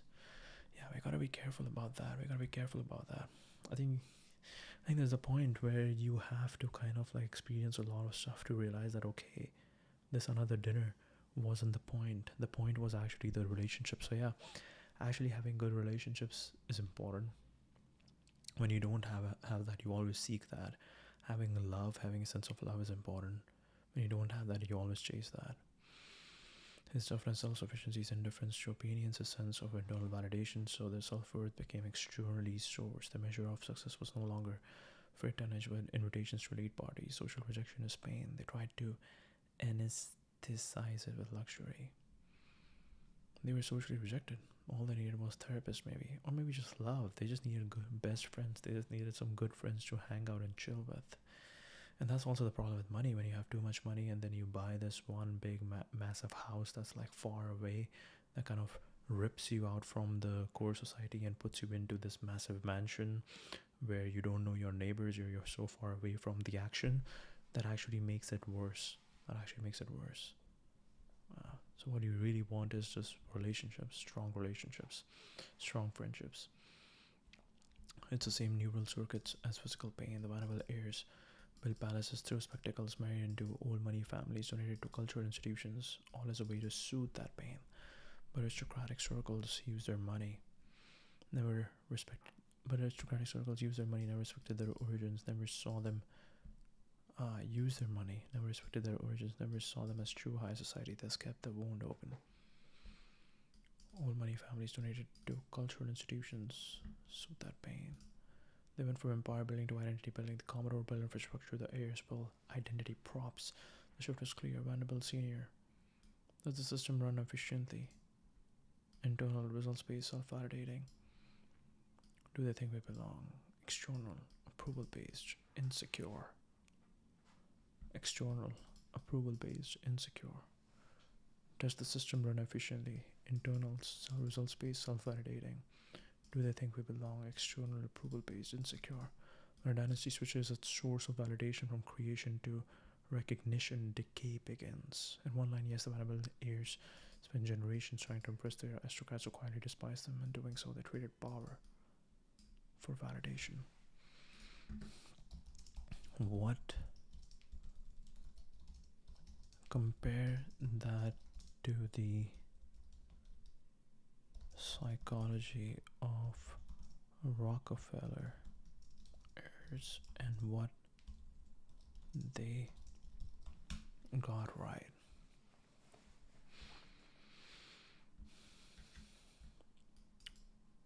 The core difference: aristocratic validation. Rockefeller heirs chase competence, continuity, and controlled power. Aristocratic validation: they chase competence, continuity, and controlled power. Origin psychology: insecurity versus moral certainty. Insecurity versus moral certainty. Vanderbilt heirs inherited a grandfather who was aggressive, uncouth, feared but not respected, uneducated, seen as new money, barbaric. Psychological inferiority complex related to old money elites. Okay, that is interesting. That is interesting. Maybe they, when they were kids, and they found that people were rejecting them. That's what kind of made them feel bad. That yeah, this is just like, it's just like all about the kid psychology. Like when you were kids, and if Cornelius Vanderbilt was working all the time, his kids basically never got to know the father, and when they finally when they were growing around, obviously because they had all the money, they were going to the best schools, but at the best schools the aristocrats were like, no, you were not one of us. And that kind of started this thing that, okay, we have the money, but why are we not one of them? Why are we have the same amount of money? So then they started throwing these parties, doing all these things to chase validation, but still it didn't happen, and people kept going to their parties because they wanted to have fun. Okay. And their patriarch, who was disciplined, devout, strategic, frugal, respected, even if controversial, deeply moral in his self-image. Rockefeller believed God himself endorsed his wealth. His heirs inherited moral certainty, not insecurity. Were raised as stewards, not performers. Rockefeller heirs were raised as stewards, not performers.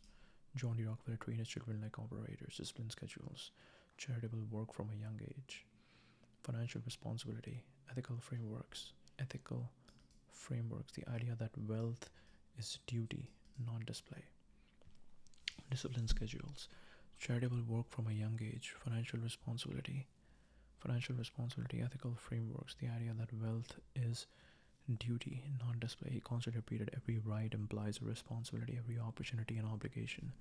Every right implies a responsibility, every opportunity and obligation. Result: the internalized identity as custodians, not aristocrats. The internalized identity as custodians, not aristocrats. Vanderbilt heirs, the internalized identity as performers seeking acceptance. Spending psychology. Investment versus display.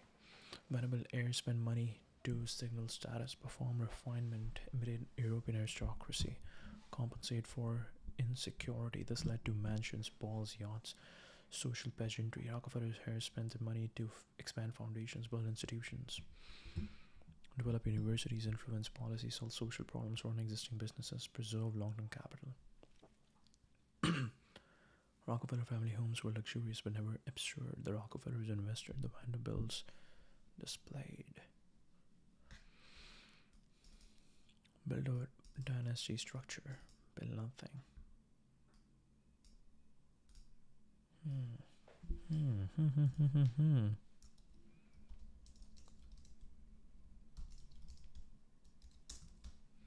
Tell me more.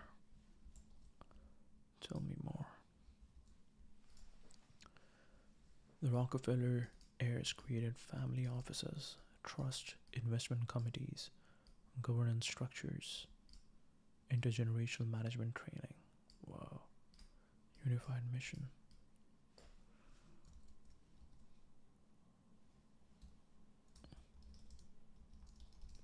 What was the unified mission of Rockefeller heirs?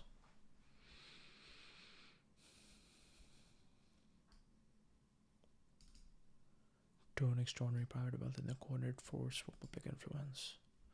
Turn extraordinary private wealth into a coordinated force for public influence, not charity, not altruism, influence. Directed, structured, institutionalized influence, not charity, not altruism, influence. Not charity, not altruism, influence. Directed, structured, institutionalized influence. Here's a deeper frame: institutionalize the family into a permanent force. John D. built the fortune. His son John D. Rockefeller Jr. built the apparatus. Then drift off to become dilettante, dilettante like the Vanderbilts. They built enduring entities. Rockefeller Foundation, Brothers Fund, University, Archive Center, Coordination Councils. Ensure the money compounds beyond any individual life. Ensure the money compounds beyond any individual life. Wealth dies with the man unless institutions are created to carry it. Wealth dies with the man unless institutions are created to carry it. Rockefeller Foundation, Brothers Fund, University, Archive Center, Family Office, Coordination Councils. Wealth dies with the man unless institutions are created to carry it. Use philanthropy as strategic soft power. This is a signature Rockefeller move. They didn't give money away, they shaped domains. They didn't give money away, they shaped domains: public health, eradicating hookworm, education, urban planning, environmental conservation, science and research funding, international relations. Key role in funding the UN site in NYC. Philanthropy became the diplomatic arm. Use wealth to shape civilization quietly. Use wealth to shape civilization quietly. Maintain family unity through governance. Unlike the Vanderbilts who scattered, family councils, scheduled retreats, shared investment vehicles, a culture of expectation or responsibility. Education for the next generation on mission plus values. This wasn't accidental, it was intentional, codified, trained. Stay coordinated, stay rational, stay mission driven.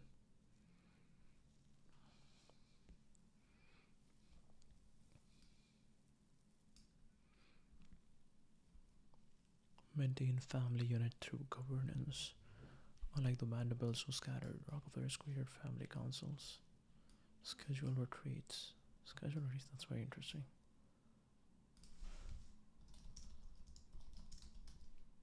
Tell me more.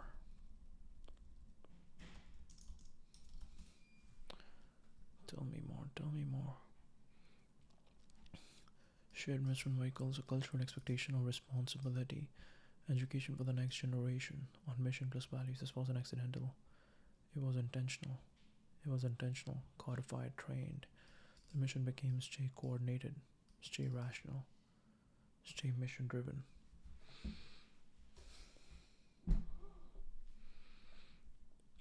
Align around long term global challenges. Over generations, the heirs rallied around conservation, climate and environment, scientific progress, global health infrastructure, peace, and international cooperation. These provided a unified identity. Rockefeller solved problems bigger than nations. Solve problems bigger than nations. Align around long-term global challenges. Over generations, the heirs rallied around conservation, climate and environment, scientific progress, global health infrastructure, peace, and international cooperation. Bigger than nations. Preserve reputation as a strategic asset. The name was a lever, so they built a brand of benevolence to counter early public hatred from the Standard Oil antitrust era. Protect the name by creating undeniable public value. This branding worked for a century. Turn a single man's fortune into a multi-generational engine of global influence, built on institutions, unity, and long-term problem solving. Chase Chat as a Rockefellers built structure. Structure more than wealth. Wow. The unified mission of Rockefeller is turn a single man's fortune into a multi-generational engine of global influence built on institutions, unity, and long-term problem solving.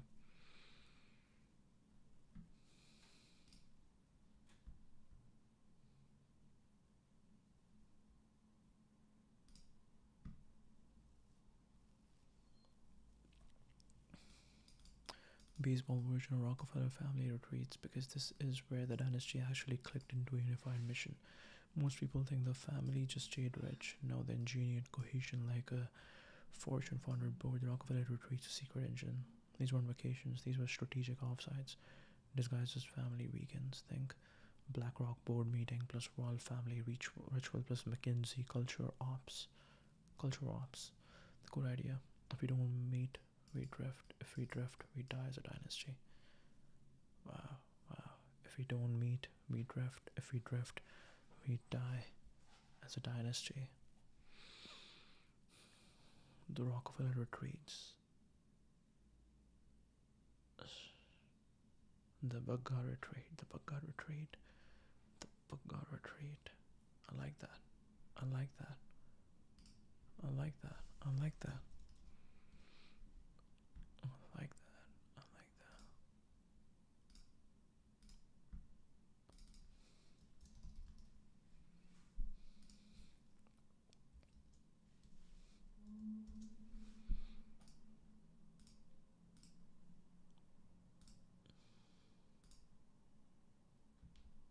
I like that. We die as a dynasty. So the retreats became the mechanism that kept the mission alive. Purpose of the retreats. Each retreat had clear objectives, aligned the family on shared values and global mission. They treated values like operating principles, long-termism, and duty over decadence. C'est quoi? Decadence. Definition. Luxurious self-indulgence, decline in morale, cultural values marked by excessive indulgence. Duty over decadence, being stewards of influence, scientific progress, public good as soft power, public good as soft power. These were discussed explicitly, not assumed. They treated values like operating principles, long-termism, duty over decadence, being stewards of influence, scientific progress, public good as soft power. They were discussed explicitly, not assumed. Long-termism, duty over decadence, being stewards of influence, scientific progress, public good as soft power. Introduced the next generation to the Rockefeller identity. Children and teenagers participated in history sessions about Standard Oil, workshops on philanthropy, conversations about world issues, mentorship from older cousins. This created a shared myth-making process. We are a family that shapes the world. Venerable kids never got that narrative. Coordinate decisions across 100 plus family members, investment vehicles, philanthropy budgets, estate planning, foundations, environmental initiatives. Everything required consensus across a sprawling clan. Investment vehicles, philanthropy budgets, estate planning, foundations, environmental initiatives. Everything required consensus across a sprawling clan. Retreats served as unified governance moments. Retreats served as unified governance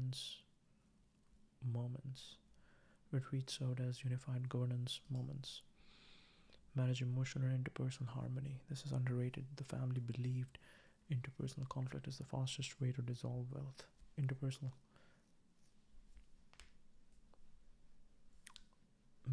mediation, professional facilitators, group therapy style sessions, direct communication workshops, emotional maintenance as infrastructure. Typical Rockefeller retreat varied by decade, but the common architecture looked like this: arrival and formal integration, family dinner, storytelling from senior members, informal catch-ups, reduced friction before heavy sessions. This built psychological safety, governance and strategy. Annual reports from each foundation. Wow. Investment updates, votes on new initiatives, presentations from experts or consultants, workshops on topics like climate, health, education, diplomacy, basically a private Davos. Legacy plus education, history of the family. History of the family talks about historians, economists, or scientists, mentorship circles, programs for children, teens about leadership, stewardship. This is how you pass a mission across 5+ generations. Wow. Philanthropy committees, breakout rooms, arts, global health, environment, education, international relations. Air sounds like based on interest and become leaders in the domain. This builds competence plus identity. And why others fail, they were consistent every year, no excuses. They treat your family like an organization, not a hobby. There was structured facilitation, governance. The mission was always bigger than individual wealth. This family is about planetary stewardship. They used retreats to prevent decay. Most dynasties fall from infighting, entropy. Retreats stacked both. The real Rockefeller innovation, they built what billionaires now call a parallel state. They built what billionaires now call a parallel state, a self-governing entity with its own constitution, its own legislative council, its own budget, its own diplomatic agenda, and its own talent pipeline. The children, talent pipeline. Rockefellers used to call their children the talent pipeline. The real Rockefeller innovation. What billionaires now call a parallel state, a self-governing entity with its own constitution, its own legislative council, its own budget, its own diplomatic agenda, its own talent pipeline. Retreats were where the state convened. TLDR for dynasty building. Rockefeller retreats were the annual operating system update for a multi-generation empire. The annual operating system update for a multi-generation empire. If you ever want to build your own courageous dynasty. Wow.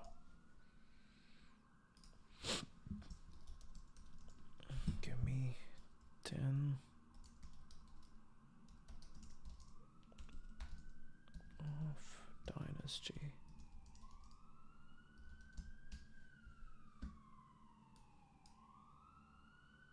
Vansh, Rajvansh, Khandan, Kul, Khandan, Kul,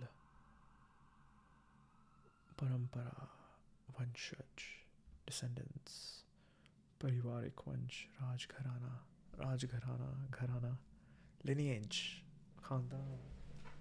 Let's go, Khandan, let's go.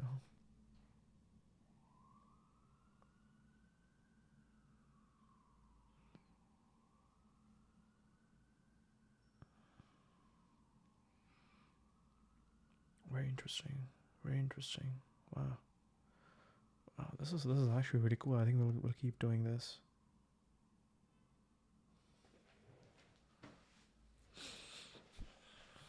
Okay, very exciting. The annual operating system update for multi-generation empire. If you want to build your own, we can sketch template by first retreat, roles, governance, and values. A modern version tailored for a median investments family empire. 50-year institutional design, how to involve future partners, friends, and allies. Just let me know the direction. Oh, I had a question. Oh my god, I had a question that I forgot. Rockefeller Heirs mission. Mission knows all the size of batteries, stewardship, diplomatic agenda, retreats, annual operating system. Okay. Tell me more about the dynasty structure. The built infrastructure that outlived Heirs mission. This was amazing. The unified mission of Rockefeller Heirs. Okay. The built infrastructure that outlived individual talent. Oh yeah, question. How many Rockefellers are alive today? I don't know a better way to ask this question. If there's a better way to ask this question, okay, let's see. 200 members strong. One source says the family's 200 members strong. Another reports 170 heirs. Okay, I gotta check one thing. My teacher has sent me a link.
Okay.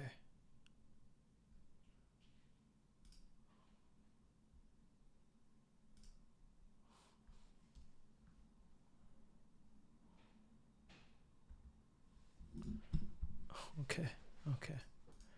Yes, my call with my teacher is at 5. Okay. On their boards, 170 years benefiting from the dynasty's trust members versus heirs, second participants and difference. Some are distant relatives, some are inactive. Best estimate 170 to 200. If you like a deck through geographical archive, will produce a detailed list of known. Okay. Detailed list. Let's see what can this do. Infrastructure outline individual talent. They create structures that prevent decay, family trust interlocking, foundations, non-profits, status without waste, deliberate family governance, education pipelines, grooming heirs and finance, diplomacy, philanthropy, long-term control over assets, professional management, professional management, non-heir management, professional management. They replace aristocratic validation with institutional relevance. Institutional aristocrats try to impress. Became the institutions aristocrats try to impress. Think the Maison Modern or Rockefeller University, the Rockefeller Foundation, Chase Bank. Large scale global philanthropic endowments create new centers of gravity. Instead of asking to be invited, they build the building everyone wants to be invited to. They build the building. It's like oh, this is like next level. Oh wait, what happened to our video? Video capture. What happened to the video capture? Okay, let's go. C'est bon. C'est bon maintenant. C'est bon maintenant. Okay. Wow, really cool. Really cool. New centers of gravity. Instead of asking to be invited, they build a building everyone wants to be invited. So there are levels to this. There's the levels to this game. One, you are the cool person that everybody wants to invite. Number two, you become the host. You throw the party. Number three, you build the building where everybody wants to get invited to. Okay, very interesting. You can also just become the investor in the building, so you always get the invites. Okay, they invited themselves to the American state quietly, not flamboyantly. Rockefeller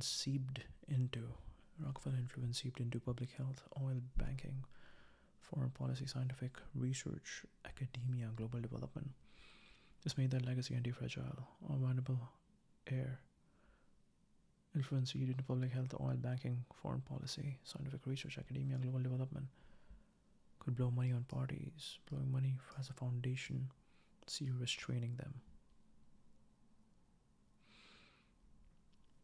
Gilded wealth, stewardship, order, progress. That identity creates a psychological container. Future generations operate inside respectability, duty, competence, institutional power. It's harder to drift into self destruction when your default role is trustee of American public life. Trustee of American public life. It's harder to drift into self destruction when your default role is trustee of American public life. A fortune is dollars. A dynasty is a framework for transmitting Khandan.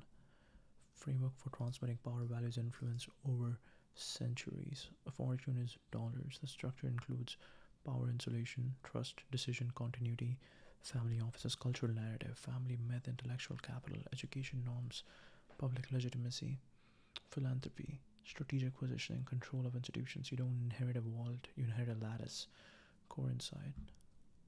Very interesting. Very interesting. Vanderbilt attire.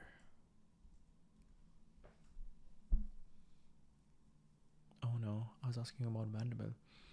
Venetian princess. Taking inspiration from a painting by Alexander Cabanel. Light blue satin train, embroidered in gold and lined Roman red. Accessories including lifelike doves, electric light dress. The ball was more than a party, it was treatment of wealth and social status. Vanderbilt family, New York high society, her elaborate costume and the sheer scale of the event were part of the strategy.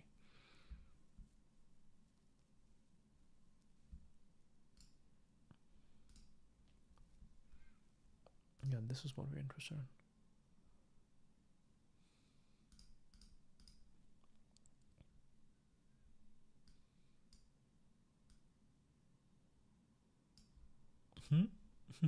ChatGPT said it will do it, and now it said it cannot do it. Okay.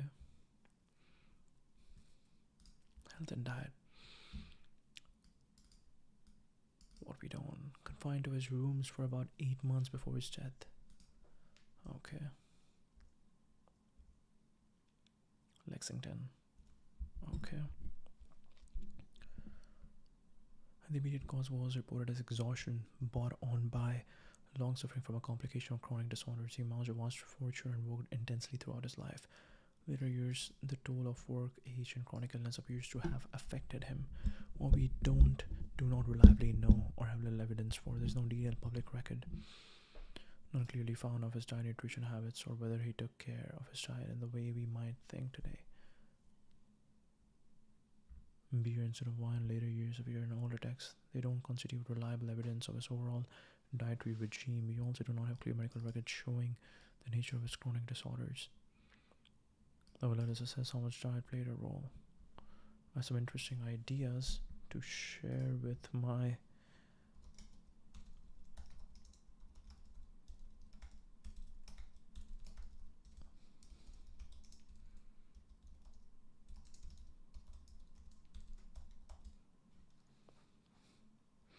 Cornelius Vanderbilt.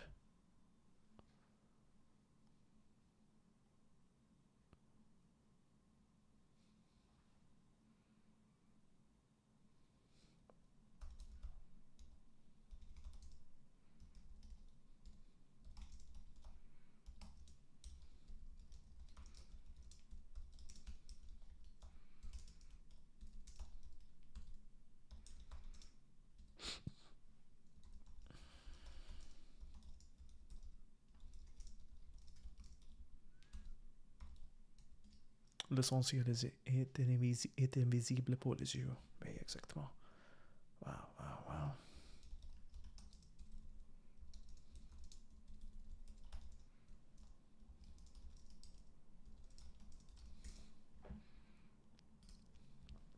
Okay.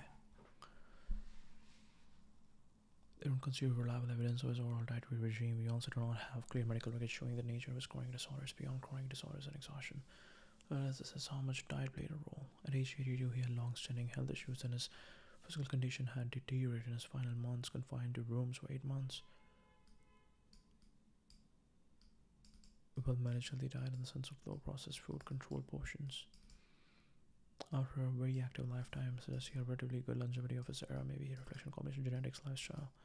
Perhaps somewhat active, access to good medical, perhaps some luck. Perhaps some luck. Okay. Here's the essence. Rival's weird because he didn't compete like a businessman. I'm really interested in Rockefellers now because it's like they built a dynasty. They built a dynasty. Okay. Okay. So now, from now onwards, what are we doing? We are doing a live stream.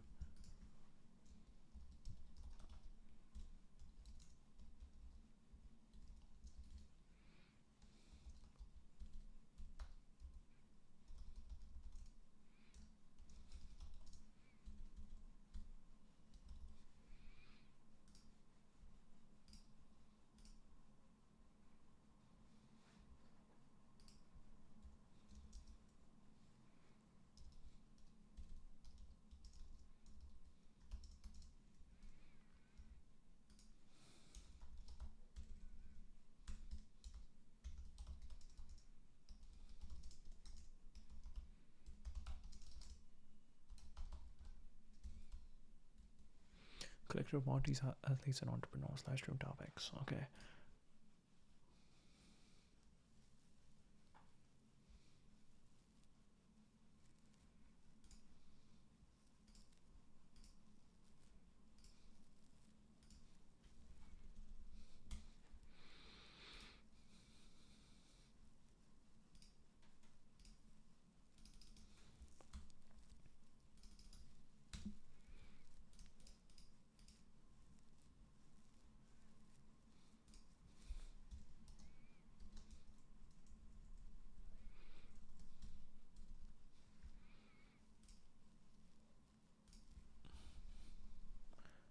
We'll say live stream subjects.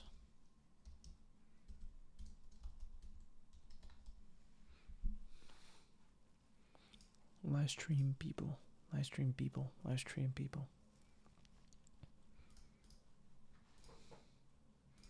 Live stream people. Rockefeller. How to build a dynasty. This is very interesting. This is very interesting.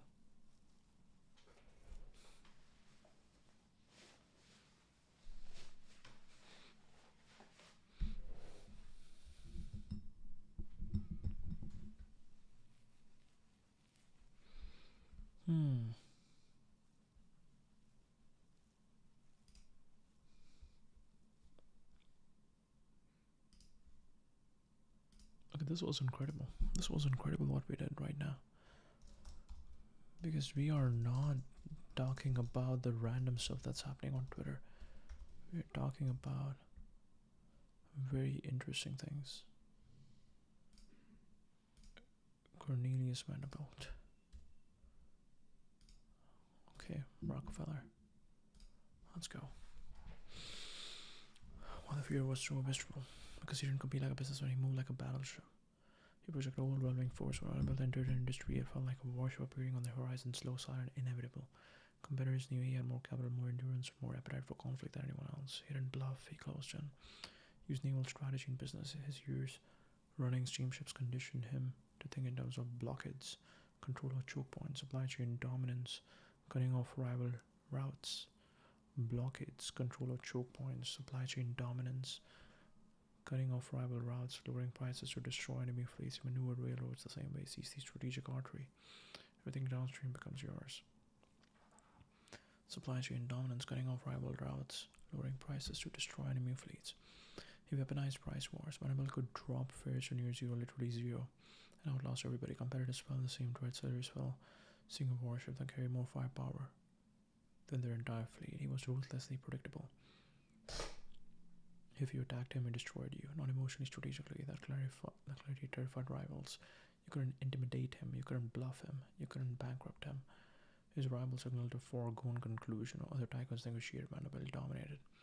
When he bought a few percent of a railroad, everyone knew the end game. Board control, route control, industry reconfiguration. His presence alone changed the behavior of entire markets. Because when Vanderbilt appeared on the horizon, you weren't wondering if you would take the harbor. Only how soon. Robert Barron. Who was Robert Barron?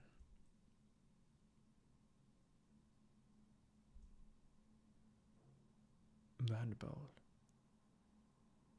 Monopoly, J Gold. Oh, J Gold. We can look into J Gold.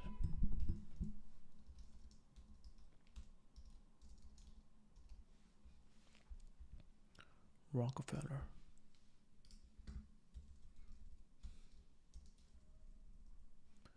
Build a dynasty. Pejorative term used in domain context. Medieval Europe, a feudal lord who charged excessive tolls or engaged in bandit-like behavior on his territory. The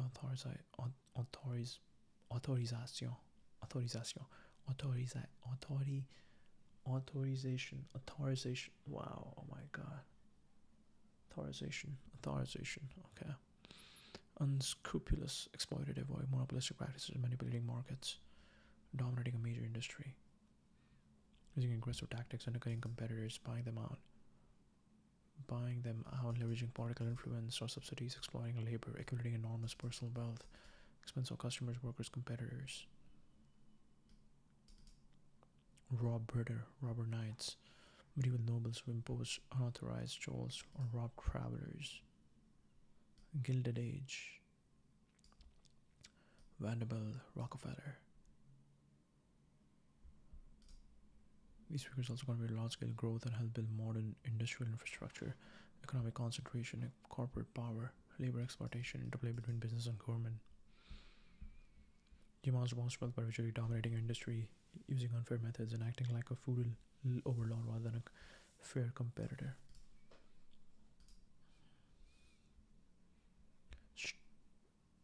Strategic, naval-like maneuvers against competitors.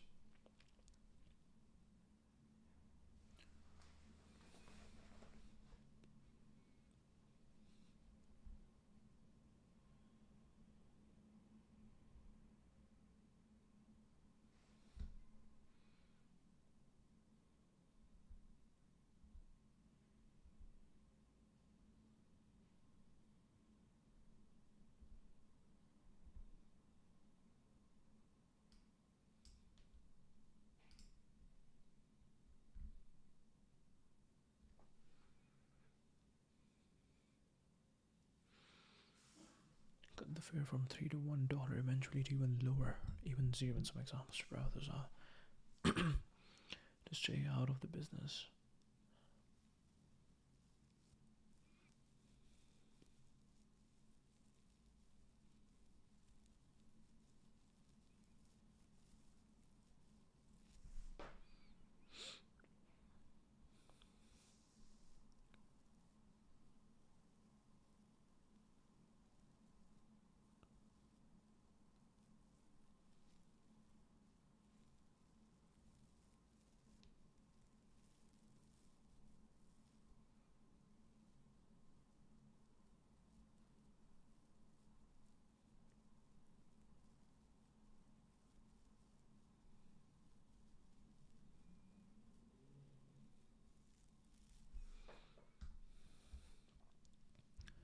Bronze logistics, skater and decoration building ahead of the trend.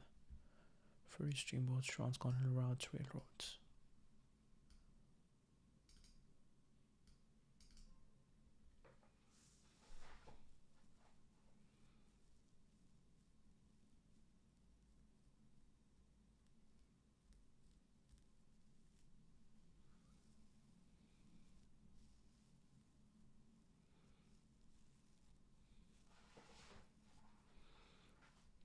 Denying the monopoly on the Hudson investment speed efficiency, his fleet was fast as well as optimized speed as competitive advantage. All these Americans of his time.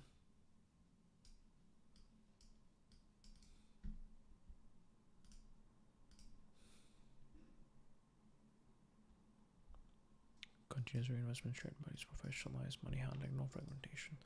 Lawsuits, inheritance fights, splinter factions, no central strategy, no shared mission. Entropy.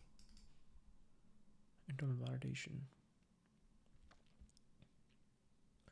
Moral purpose, philanthropy, competence, work ethic, tradition, family hierarchy, stable internal validation loop, social approval, fashion, European recognition, wealth displays, moral purpose, philanthropy, competence, work ethic, ambition, family hierarchy.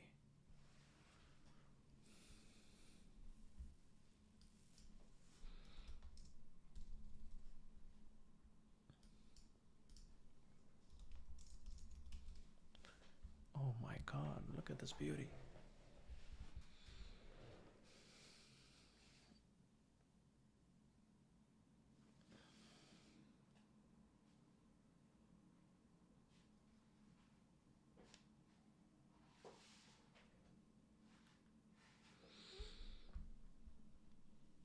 Beautiful, beautiful, beautiful. Okay. More worldview that don't well to the mission. Directed their ambition, prevented humanity collapse, and insulated them from aristocratic rejection. Which in scrutiny, politics, and time. Wealth was ordained, not earned. This sounds strange today, but it was psychologically powerful. Good stewardship, thrift was a virtue.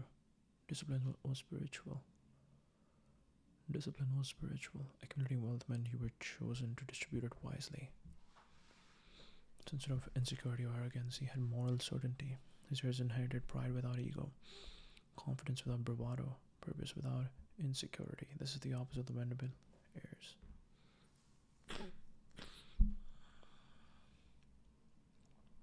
Ordained. Ordained. Thrift was a virtue.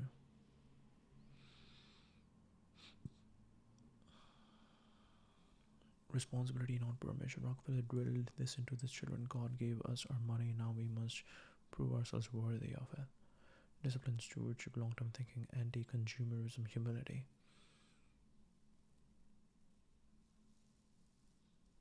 Replaced external approval seeking. They acted responsibly, they honored the family's values, they handled money with discipline, they served humanity, they upheld the Protestant ethic, they acted responsibly, they honored the family values.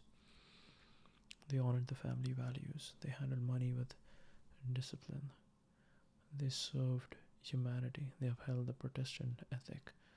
Self regulating internal compass. The Vanderbilts had no compass, only comparison. Keeping a daily ledger, donating a portion of allowance. Keeping a daily ledger, donating a portion of allowance. Strict budgets, family meetings, prayers and reflections, personal accountability reports. Reading and education as pillars. Reading and education as pillars. Self-discipline, delayed gratification, emotional stability, financial literacy. You don't become decadent when your childhood is structured like a monastery with wealth. Taught that the highest achievement is service. He believed in philanthropic work was sacred, noble, necessary, the true purpose of great wealth. So his heirs grew up with trusteeship, public service, institution building, scientific research, public problem solving at scale, while the Vanderbilts were building ballrooms, universities, foundations, national parks, health institutions, economic policy, think tanks. Is easier to inherit than hunger. This is the key. You cannot pass on the hunger of a man who grew up in poverty, but you can pass on purpose, duty, a mission, a set of values, a framework for meaning. Had no inner structure, Rockefeller heirs were born into a doctrine, purpose, power that compounds across generations. We are disciplined, we are austere, we are moral, we are responsible, we are stewards. Stewards. Stewards. Stewards is a beautiful word. Stewards. You're stewards. Born into a doctrine. Meanwhile, the Vanderbilt told us we are rich, please see us as refined. Moral purpose became a stabilizing force against ego. Money plus ego destroys dynasties, money plus purpose stabilizes them. Ego as weakness, excess as vulgar. Humility as strength, discipline as virtue. Built palaces, compete in social theatrics, implored through extravagance. They preserved and expanded their capital and their influence. The big lesson for your future soul. Can't pass on hunger, but you can pass on mission. Purpose is the only antidote to generational rift. Performance, spectacle, external approval collapses. Purpose, discipline, structure, service, endures. Vanderbilts and Rockefellers and while the Vanderbilts inherited wealth, the Rockefellers inherited meaning. Purpose, discipline, structure, service, endures. Purpose, discipline, structure, service, endures.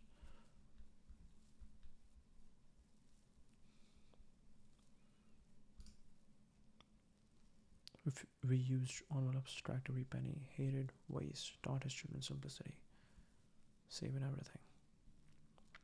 Maximalist lifestyle obsession with show, psychological need to prove refinement, spent to be seen. One philosophy compounds, the other decays.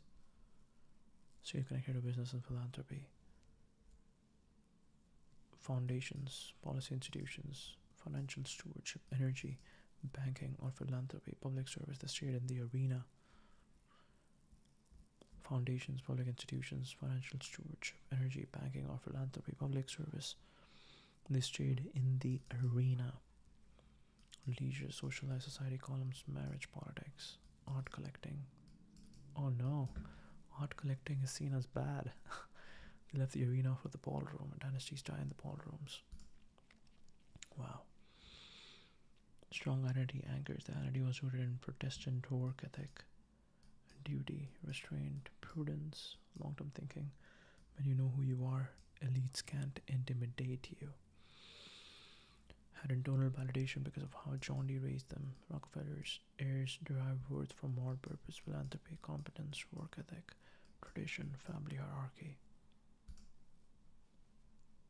They gave them stable internal validation loop.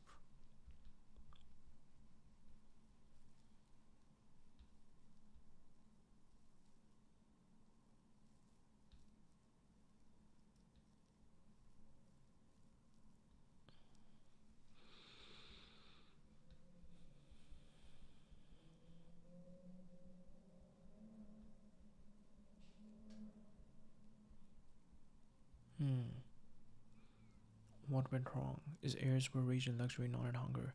They didn't understand the operating system he built. Centralized dispatching, unified timetables, strict cost discipline, fast decisions, accountability chains. Something to host dinners about. They spent fortunes on lifestyle, not on reinvestment.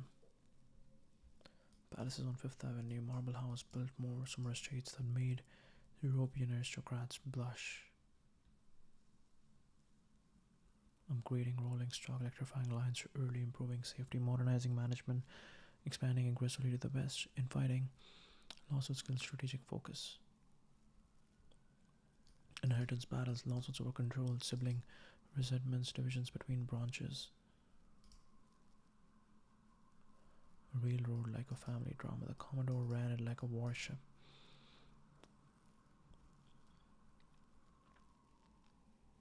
Regulation increased, labor unions got stronger, western railroads rose, capital markets became more complex, technology moved faster. They were stewards. Stewards lose slowly while hosting dinner parties. They lack the psychological edge, resolve, aggression, frugality. Direct, frugal, suspicious, competitive, strategic, obsessed, socially ambitious, performative, aristocratic. Family empire to professional corporation. Professional manager. Technocratic executives, capital efficient corporations. Where competitors modernized, by the 20th century arrived, they were wealthy landlords but not industrial giants and certainly non operators. The empire existed, but the dynasty was hollow. Oh, wow.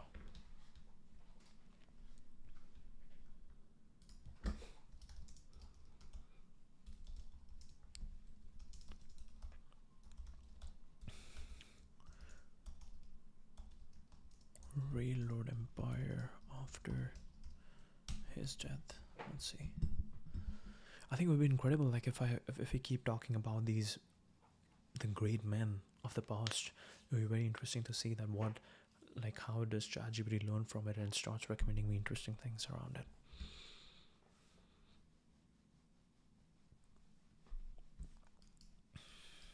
Continental rain grid. Keep the business together. Instead the empire slowly unravel over the 50 years.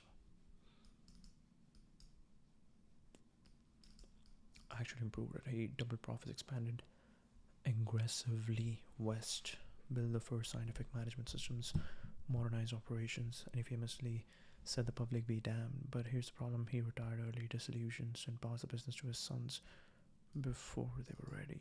A strong operator plus weak heirs. The classic dynasty trap. The third generation syndrome hits hard. Grandsons Cornelius Chu, William K. Vanderbilt, George Vanderbilt were educated, polished, cosmopolitan, artistic, philanthropic, very, very interested in European aristocracy. Oh my god. They were not operators, very, very interested in European aristocracy. Cut back on investments, drained dividends, fought each other, spent enormous sums on lifestyles, treated the railroad as a milk cow instead of a machine, losing its competitively. The railroad industry changed, and the Vanderbilts did, and major structural shifts hit railroads. Government regulation increased. Labor unions gained power. Western railroads rose. Automobiles and trucking emerged. Capital requirements exploded. Reinvestment, modernization, ruthless cost management, visionary consolidator.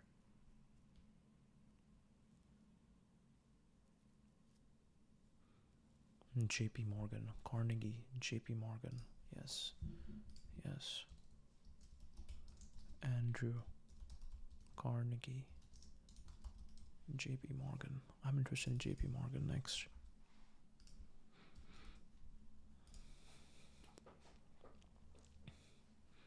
The Vanderbilt heirs still sat on the board, but they didn't run it. They didn't direct strategy. They didn't understand the changing industry. They were respected for the name, not for competence. This was the beginning of the end. Professional management. Professional managers ran New York Central. The Vanderbilt family had minimal influence over independence, weakened the dynasty. The railroad was struggling against cars, highways, and planes. Trust without contributing value. This is where the empire became a zombie dynasty, wealthy but decaying. The final collapse. The once glorious New York Central merged with its old rival, Pennsylvania Railroad. It became Penn Central Transportation Company, the largest corporate merger in American history at the time. It was a symbolic death of the Vanderbilt Railroad Empire. Even though new companies were built from the remnants, the Vanderbilt Empire itself was gone. The family had no controlling stake, no operational role, no leadership. The name survived only on the side of a few buildings. The rail line still exists now, part of major modern rail companies. Grand Central Terminal still stands, but the family has no stake. The Vanderbilt wealth is scattered, mostly long evaporated through spending and division. No Vanderbilt is a major industrial figure today. The family name is a historical memory, not a power center. It was gone within 3 generations. Built an empire through well-focused aggression and operational excellence. His heirs destroyed it through comfort, insecurity, status chasing, lack of purpose. Dynasty stopped producing operators.